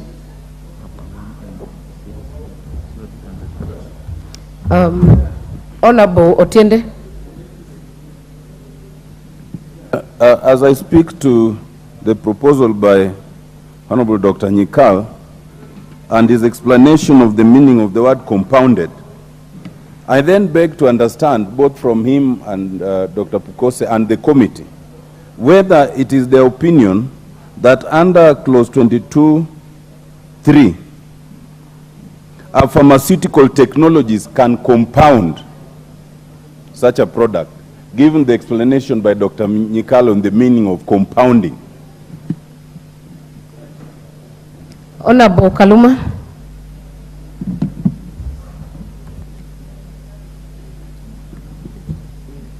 Your Chair, I support the amendment by the Honorable Dr. Nyikal, save to add, Chair, that I'm concerned at provisions we have like in clause 22A, where we are prohibiting the sale of any medicine that is not registered by the authority. Chair, you know, such are the provisions which have been applied to kill all our traditional medicine around. And let me tell you, Chair, something for which our women are being operated and are being chopped off like fibroids. If you met Dr. Margaret, my own mother, just one glass of potion and she'll send you for MRI. And yet when you take them for approval, the people in charge of the approval, including World Health Organization, just tail these things from our people. Honorable Kaluma, we must address allow the amendment. we must allow compassionate the way we had used. Address the amendment on the floor. I'm only saying that the amendment is good, but we should be alert so that we don't kill our traditional medicine under the guise of, policing World Health Organization and these other bodies. I can tell you, Honorable Chair, my own wife delivers in the maternity ward not more than 5 minutes. But these drugs cannot be applied because they are not registered. And when you apply for their registration, they steal them. Honorable Chair, let us avoid such provisions in as much as we accept this amendment. I thank you, Chair. All right, Honorable Chair. You know Kaluma, Honorable Kaluma, I think he would want to practice alternative medicine. There was a bill in the 11th Parliament on traditional medicine that went to the Senate and it did not come back from there, it died there. So I hope that Honorable Kaluma can take up that bill and reintroduce it in the House. In the Health Act, it actually provides for traditional medicine, but we need to now actualize it. I think it should not be a problem. Then Honorable Nyikal's amendment. I support Honorable Nyikal's amendment. They are good amendments. Yeah. Pardon? Okay, honorable members, one at a time. Honorable Chair, are you done? Okay. Honorable Nyikal. Chair, I know where Honorable Tiende is coming from, and it's actually a very important point. It's taken care of in other places. But when we are talking of compounding, in my view, and I think in the view of the committee, the act of compounding, I think pharmaceutical technologies can also compound.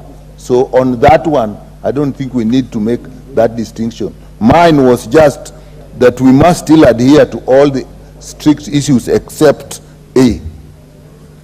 No, Chair, let me, on a point of order. We are getting to a close on this, Honorable TJ. 1 minute.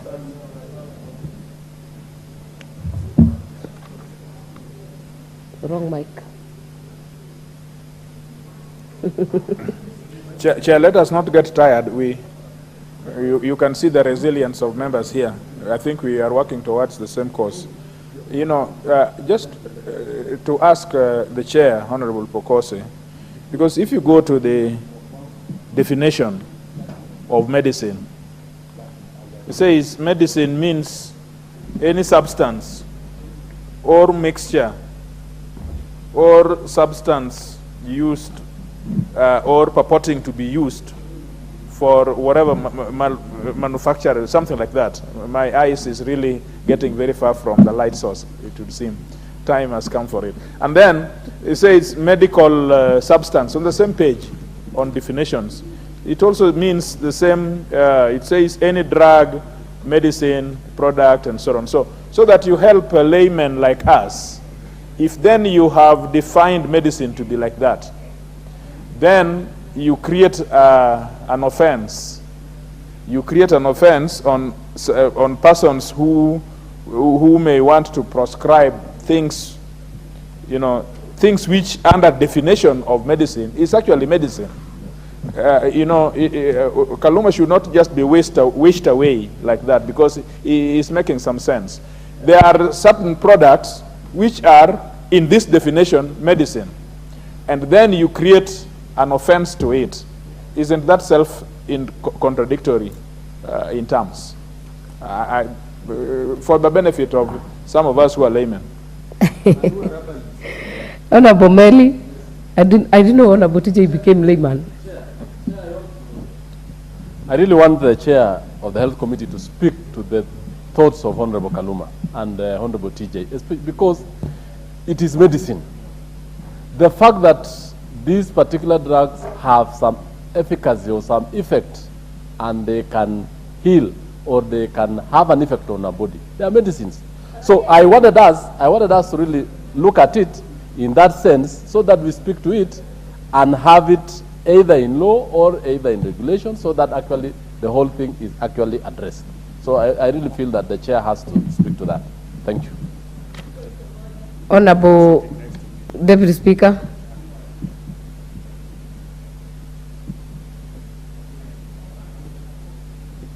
Thank you, Honorable Chairperson. I think we are not doubting the existence or the use and the usefulness of herbal medicines, but here we are talking about approved medicines.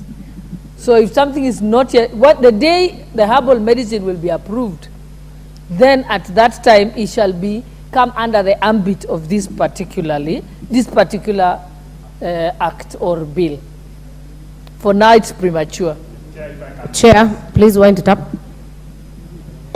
Chair, you know medicines can be made, they are made also from either synthetic or even from herbs, from trees, from plants. But when we are talking about traditional medicine, it's a field that is not regulated. As we speak now, there is no law that is regulating the practice in traditional medicine. And those who are practicing in traditional medicine, they come in various forms. We have what we call the herbal doctors. We have what we call the wizards. We have what we call bone setters, the bone technologists. We have even neurosurgeons who from KO Marakwet, who can be able to remove even depressed bone fractures from your brain. So it's an area that we do not have a complete regulation on practice, on even what is it that will even form an offense when you are practicing as a traditional medical practitioner. So it's a wide field that I would encourage that the House can have a debate on that at a later date when we bring the Honorable Dr. Otiende, what is out of order? Chair, I respect Dr. Pukose, and I respect the intention both of the bill and of the amendment, with which I would have no substantive opposition. However, while it's true, Chair, that there is yet to be a clear regulatory framework for traditional medicine, it is also true that when you create an offense that does not exclude that area, then they are covered in that offense. And to that extent, whether or not there is a regulatory framework, to the extent that this part says any person shall not sell any medicine that is not registered by the authority, blah, blah, blah, then it creates an offense. It would cover that area. And we have to be careful that if we want to exclude that area, then we need to find a way of excluding it. If we don't, that all those traditional medicines, all those herbs that our aunties and nyanyas and all those people will apply will fall under here, with the consequence of being an offense for which they would be fined 1 million shillings. So we have to be careful. That is my point of order.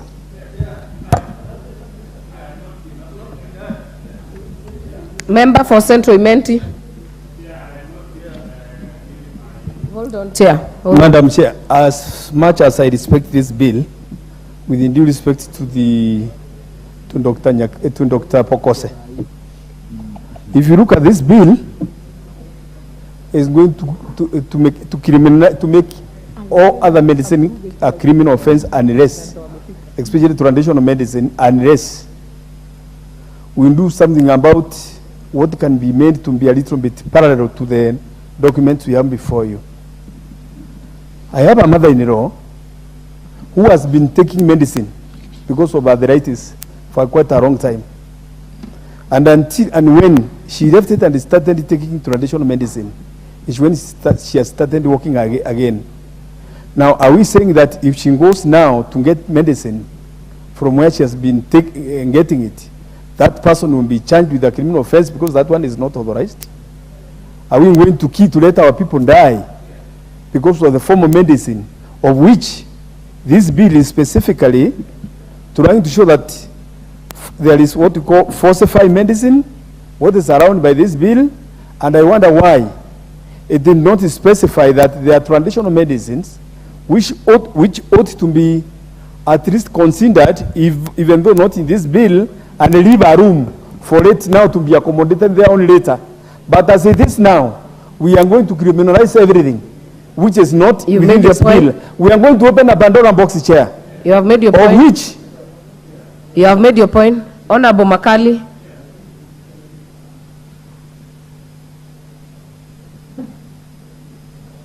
Yeah, thank you, Honorable Chairperson. Honorable Chairperson, Honorable members, I beg we don't debate because it's not second reading. Let us just make precise. How I wish that the chair of the committee could listen to the input of the members. I think you can hear what all these members are saying, that this particular amendment is going to be suicidal in the word of medicine. And how I wish, you know, Honorable Chairperson, you have sat on that seat many times on many bills. I've never seen us struggle with a bill like this, that after 2 hours we are still on clause 22. How I wish you got a more polished bill in this house of debate. I think there are lots of gaps, which I'm not an expert, but even from the debate I can see. Honorable Makali, the Speaker already spoke to it earlier, and we said that it's unprecedented, but we will actually, that is why you see the pace is a bit, the rigidity is not as much, because we conversed about it earlier. Member for Madare. Honorable Chair, I'm not anticipating debate, but if you look at that, the concerns being raised by members, and look at also provisions of 23 which is coming, and in light of the fact that we ought to have thought about traditional medicine in the same manner we brought 4 of the health bills together. I'm just thinking aloud for Honorable Pukose that should you have brought the traditional medicine, and the fact that is now then not brought, do you want to put a clause that would address the concerns of members that tomorrow our practitioners of traditional medicine or alternative medicine will not find themselves in cells where clause 23 will then become applicable?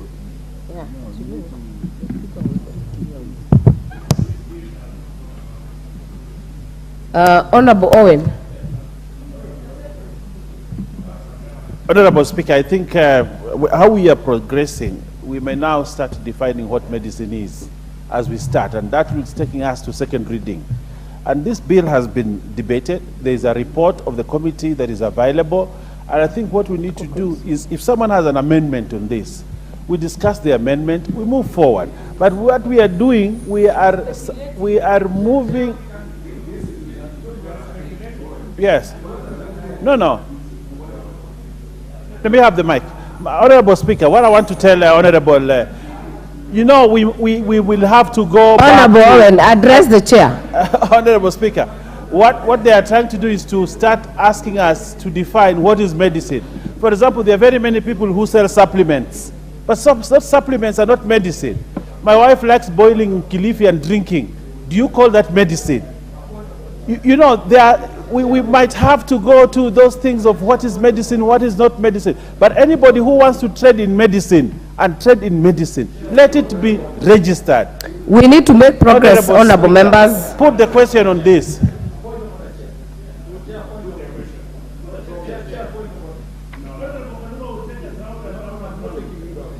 I'll give Honorable Martin Owino first. Hold on. Honorable Martin Owino. Chair, I think we are missing the point here. The traditional medicine is not being regulated in this. In the past, in the current poison and pharmacy and poison board. So, if we want to regulate traditional medicine, let's think of another bill. But it is not in this one. Thank you, Honorable Member for Thiwa. Honorable Member for Homa Bay Town. Is it Kaluma or me? No, it is the member for Homa Bay Town, not for Seme. Yeah, I thank you, Chair. Chair, we need to proceed, and let me thank the members that we continue to sit. Chair, the concern of the members here is that medicine as defined in the bill, and I know we have not yet reached it, is very wide. Chair, that definition is repeated in clause 63, and it is also repeated in the 6th schedule, which defines medicine to be anything capable of giving relief. We are preempting. Honorable Kaluma, Chair, I therefore you are say, preempting. Chair, my suggestion, Let us restrict ourselves to yes, Chair. clause 22. Chair, so my suggestion, Chair, Chair, you remember I raised this matter, and the substantive speaker indicated that any clause that is problematic, and Chair, I hope you are listening to me. Yes. The substantive speaker did rule that any clause that is problematic can be referred back to the committee for harmonization. Now that is what the substantive speaker said. Could I request, Chair, that in line with the ruling, the consideration of this particularly contentious clause be referred back to the committee for harmonization and reconsideration? I thank you, Chair. Other members, I will put the question that clause 22 be amended as proposed by Honorable Nyikal. Will as many as are of that be further amended as proposed by Honorable Nyikal? Will as many as are of that opinion say aye? Aye. Will as many as are of a contrary opinion say nay? The ayes have it. I put the question that clause 22 as amended be part of the bill. Will as many as are of that opinion say aye? Aye. Will as many as are of a contrary opinion say nay? The ayes have it. Clause 23. I propose the question that clause 23 be part of the bill. Mover.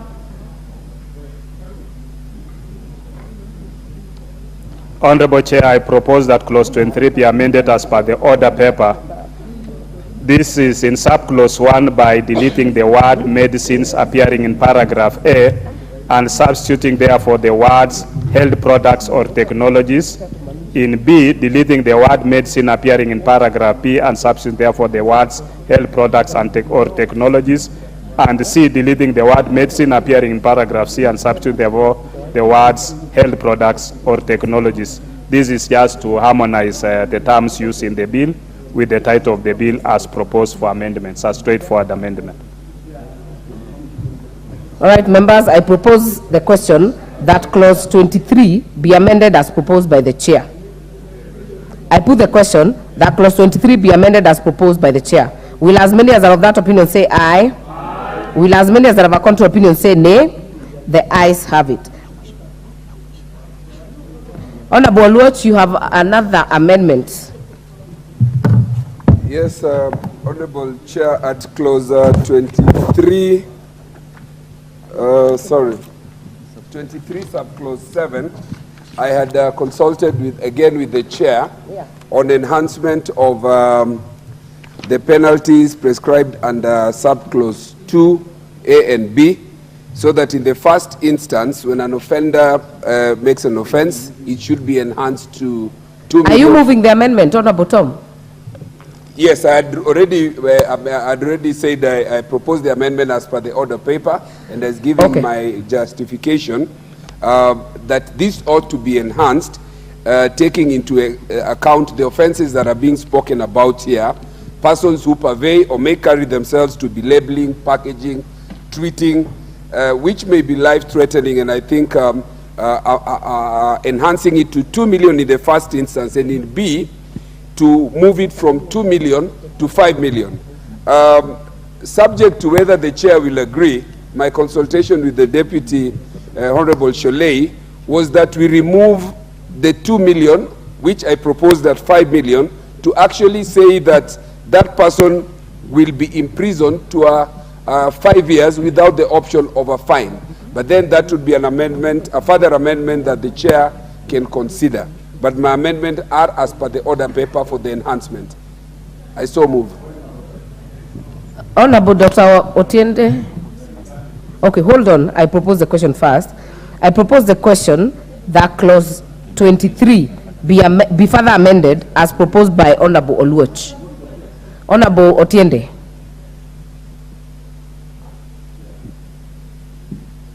Chair, for the reasons that we have just discussed, and given the ambit of this criminal net, I would oppose the enhancement. If anything, I would have lowered the bar, either in terms of amount or in terms of years in jail. But, Madam Chair, my point of order is that it appears we don't have quorum.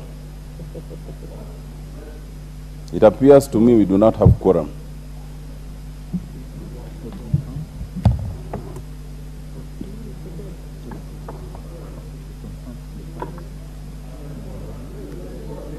A member has stood in his place.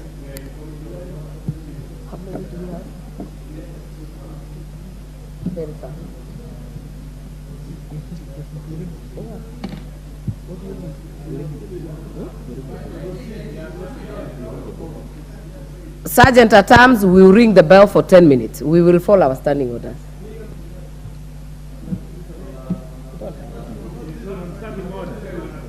He has not risen on a standing order, Chair. He has not risen on a standing order. He has mentioned quorum. Sergeant Atam, ring the bell for 10 minutes.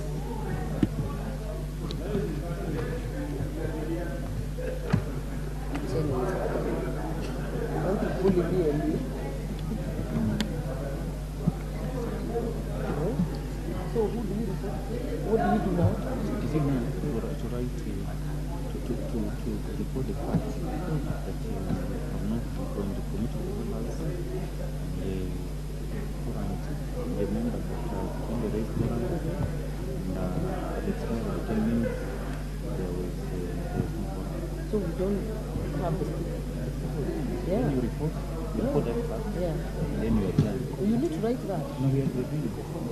Oh, so you nasema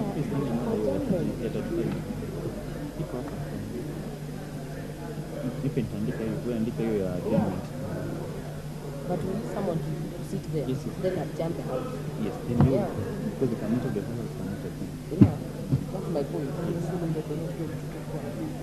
We are not. Of course, you're not going to get quorum. So what you do, yeah, you just do the adjournment. You better prepare.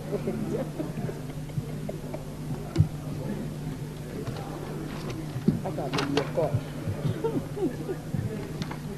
Hii nisumbua sana.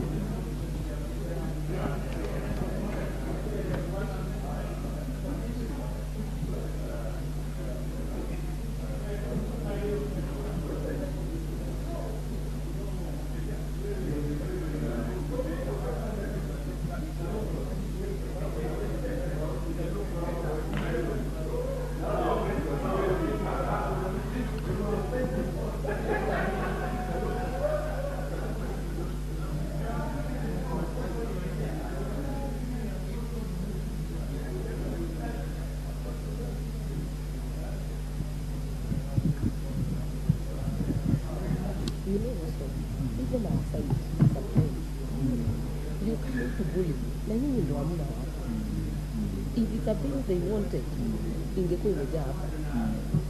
You would see show what here.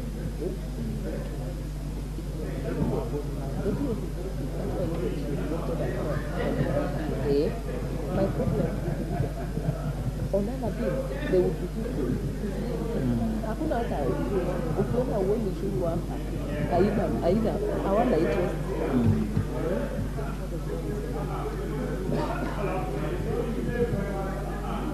Kesho ndo mtawaka sasa ndio. Kesho wezi hapa. Mpapane. Kesho mpapa.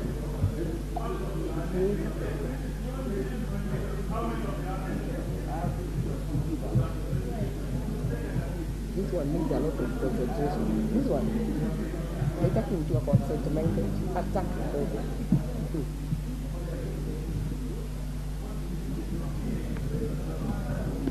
Dakika 10 zimeisha. The bell is still ringing. 58, eh? Hai, hapana. Nimeanza saa hii.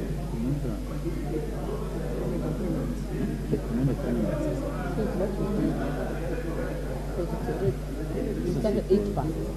8 past? Yeah, we started 8 past. So you go up to 8:18.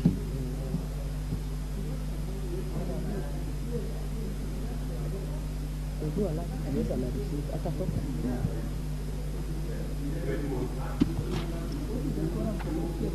It's the same.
Oh, there's another pen.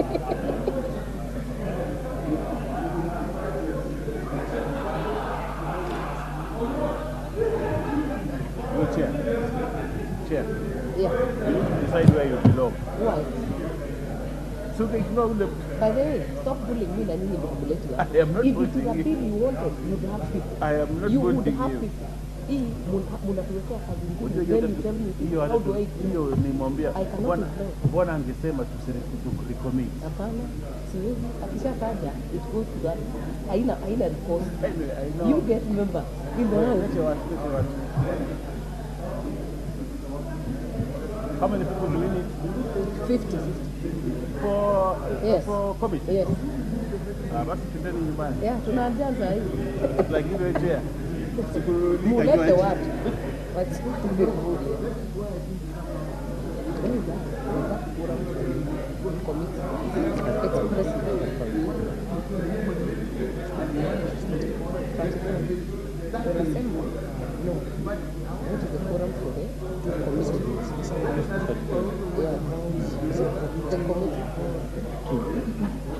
Hii ni objection.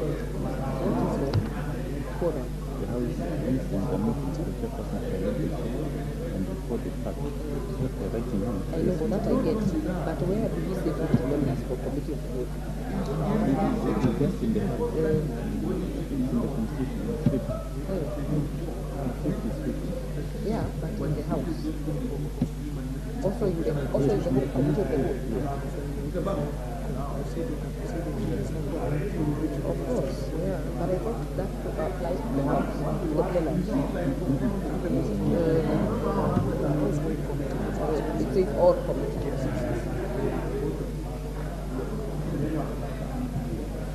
We are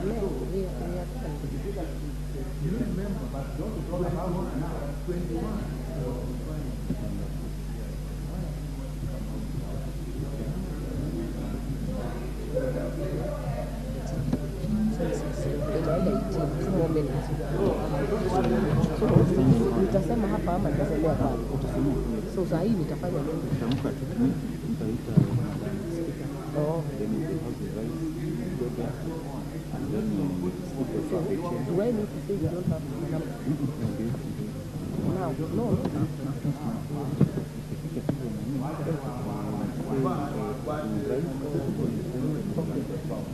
Then we are welcome. Yeah, you look away with this paper. Someone has called for us. It is your battle. Actually, your battle.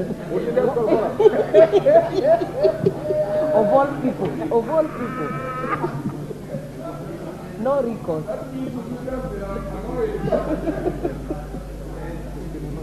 Totally. Oh yeah. But this bill is annoying. Let me tell you, even prosecuting is annoying.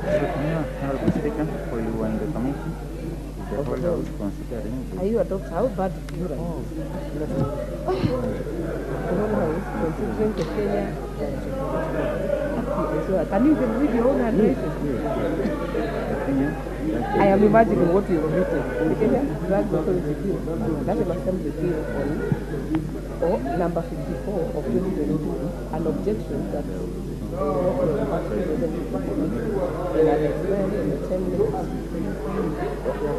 there being no quorum.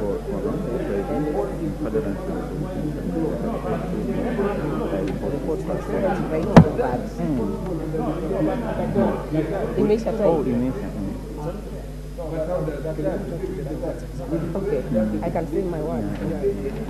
Okay, that's better. That's better.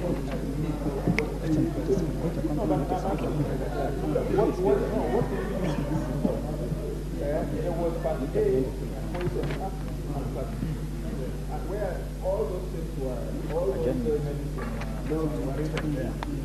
so only the second one that you would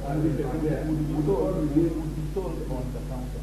And then the rest are now not prescribed. So where is my part from? You don't do that. Yes.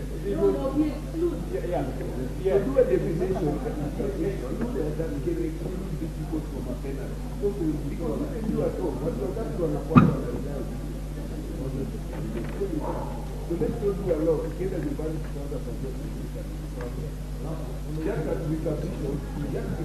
Unaitana. Honorable members, Madam Speaker.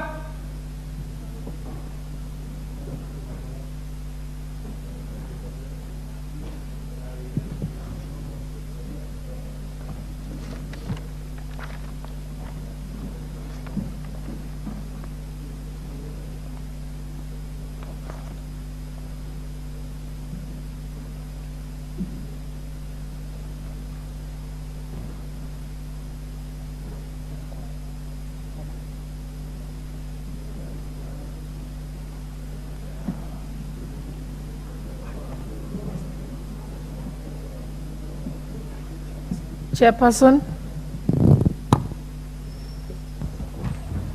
Honorable Speaker, while we were in the Committee of the Whole House considering the Kenya Drug Authority Bill, National Assembly Bill number 54 of 2022, an objection that there was no quorum present in the committee and was raised by Honorable Tiende, and at the expiry of that 10 minutes, there was no quorum present, and in furtherance with the provision of Standing Order number 35 2B, I report that fact.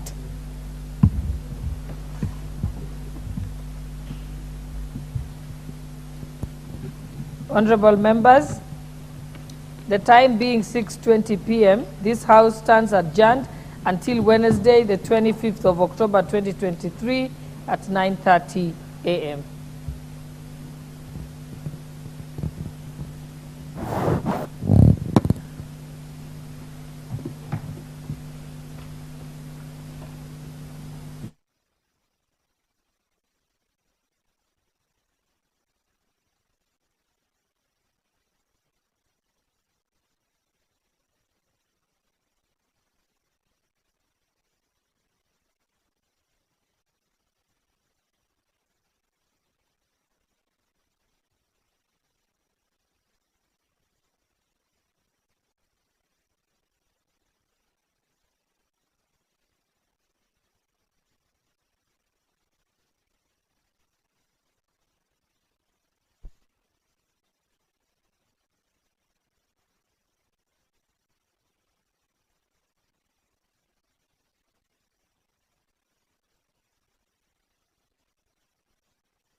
Welcome to these live proceedings of the National Assembly morning sitting, this being the second edition, brought to you by Parliamentary Broadcasting Unit in collaboration with KBC.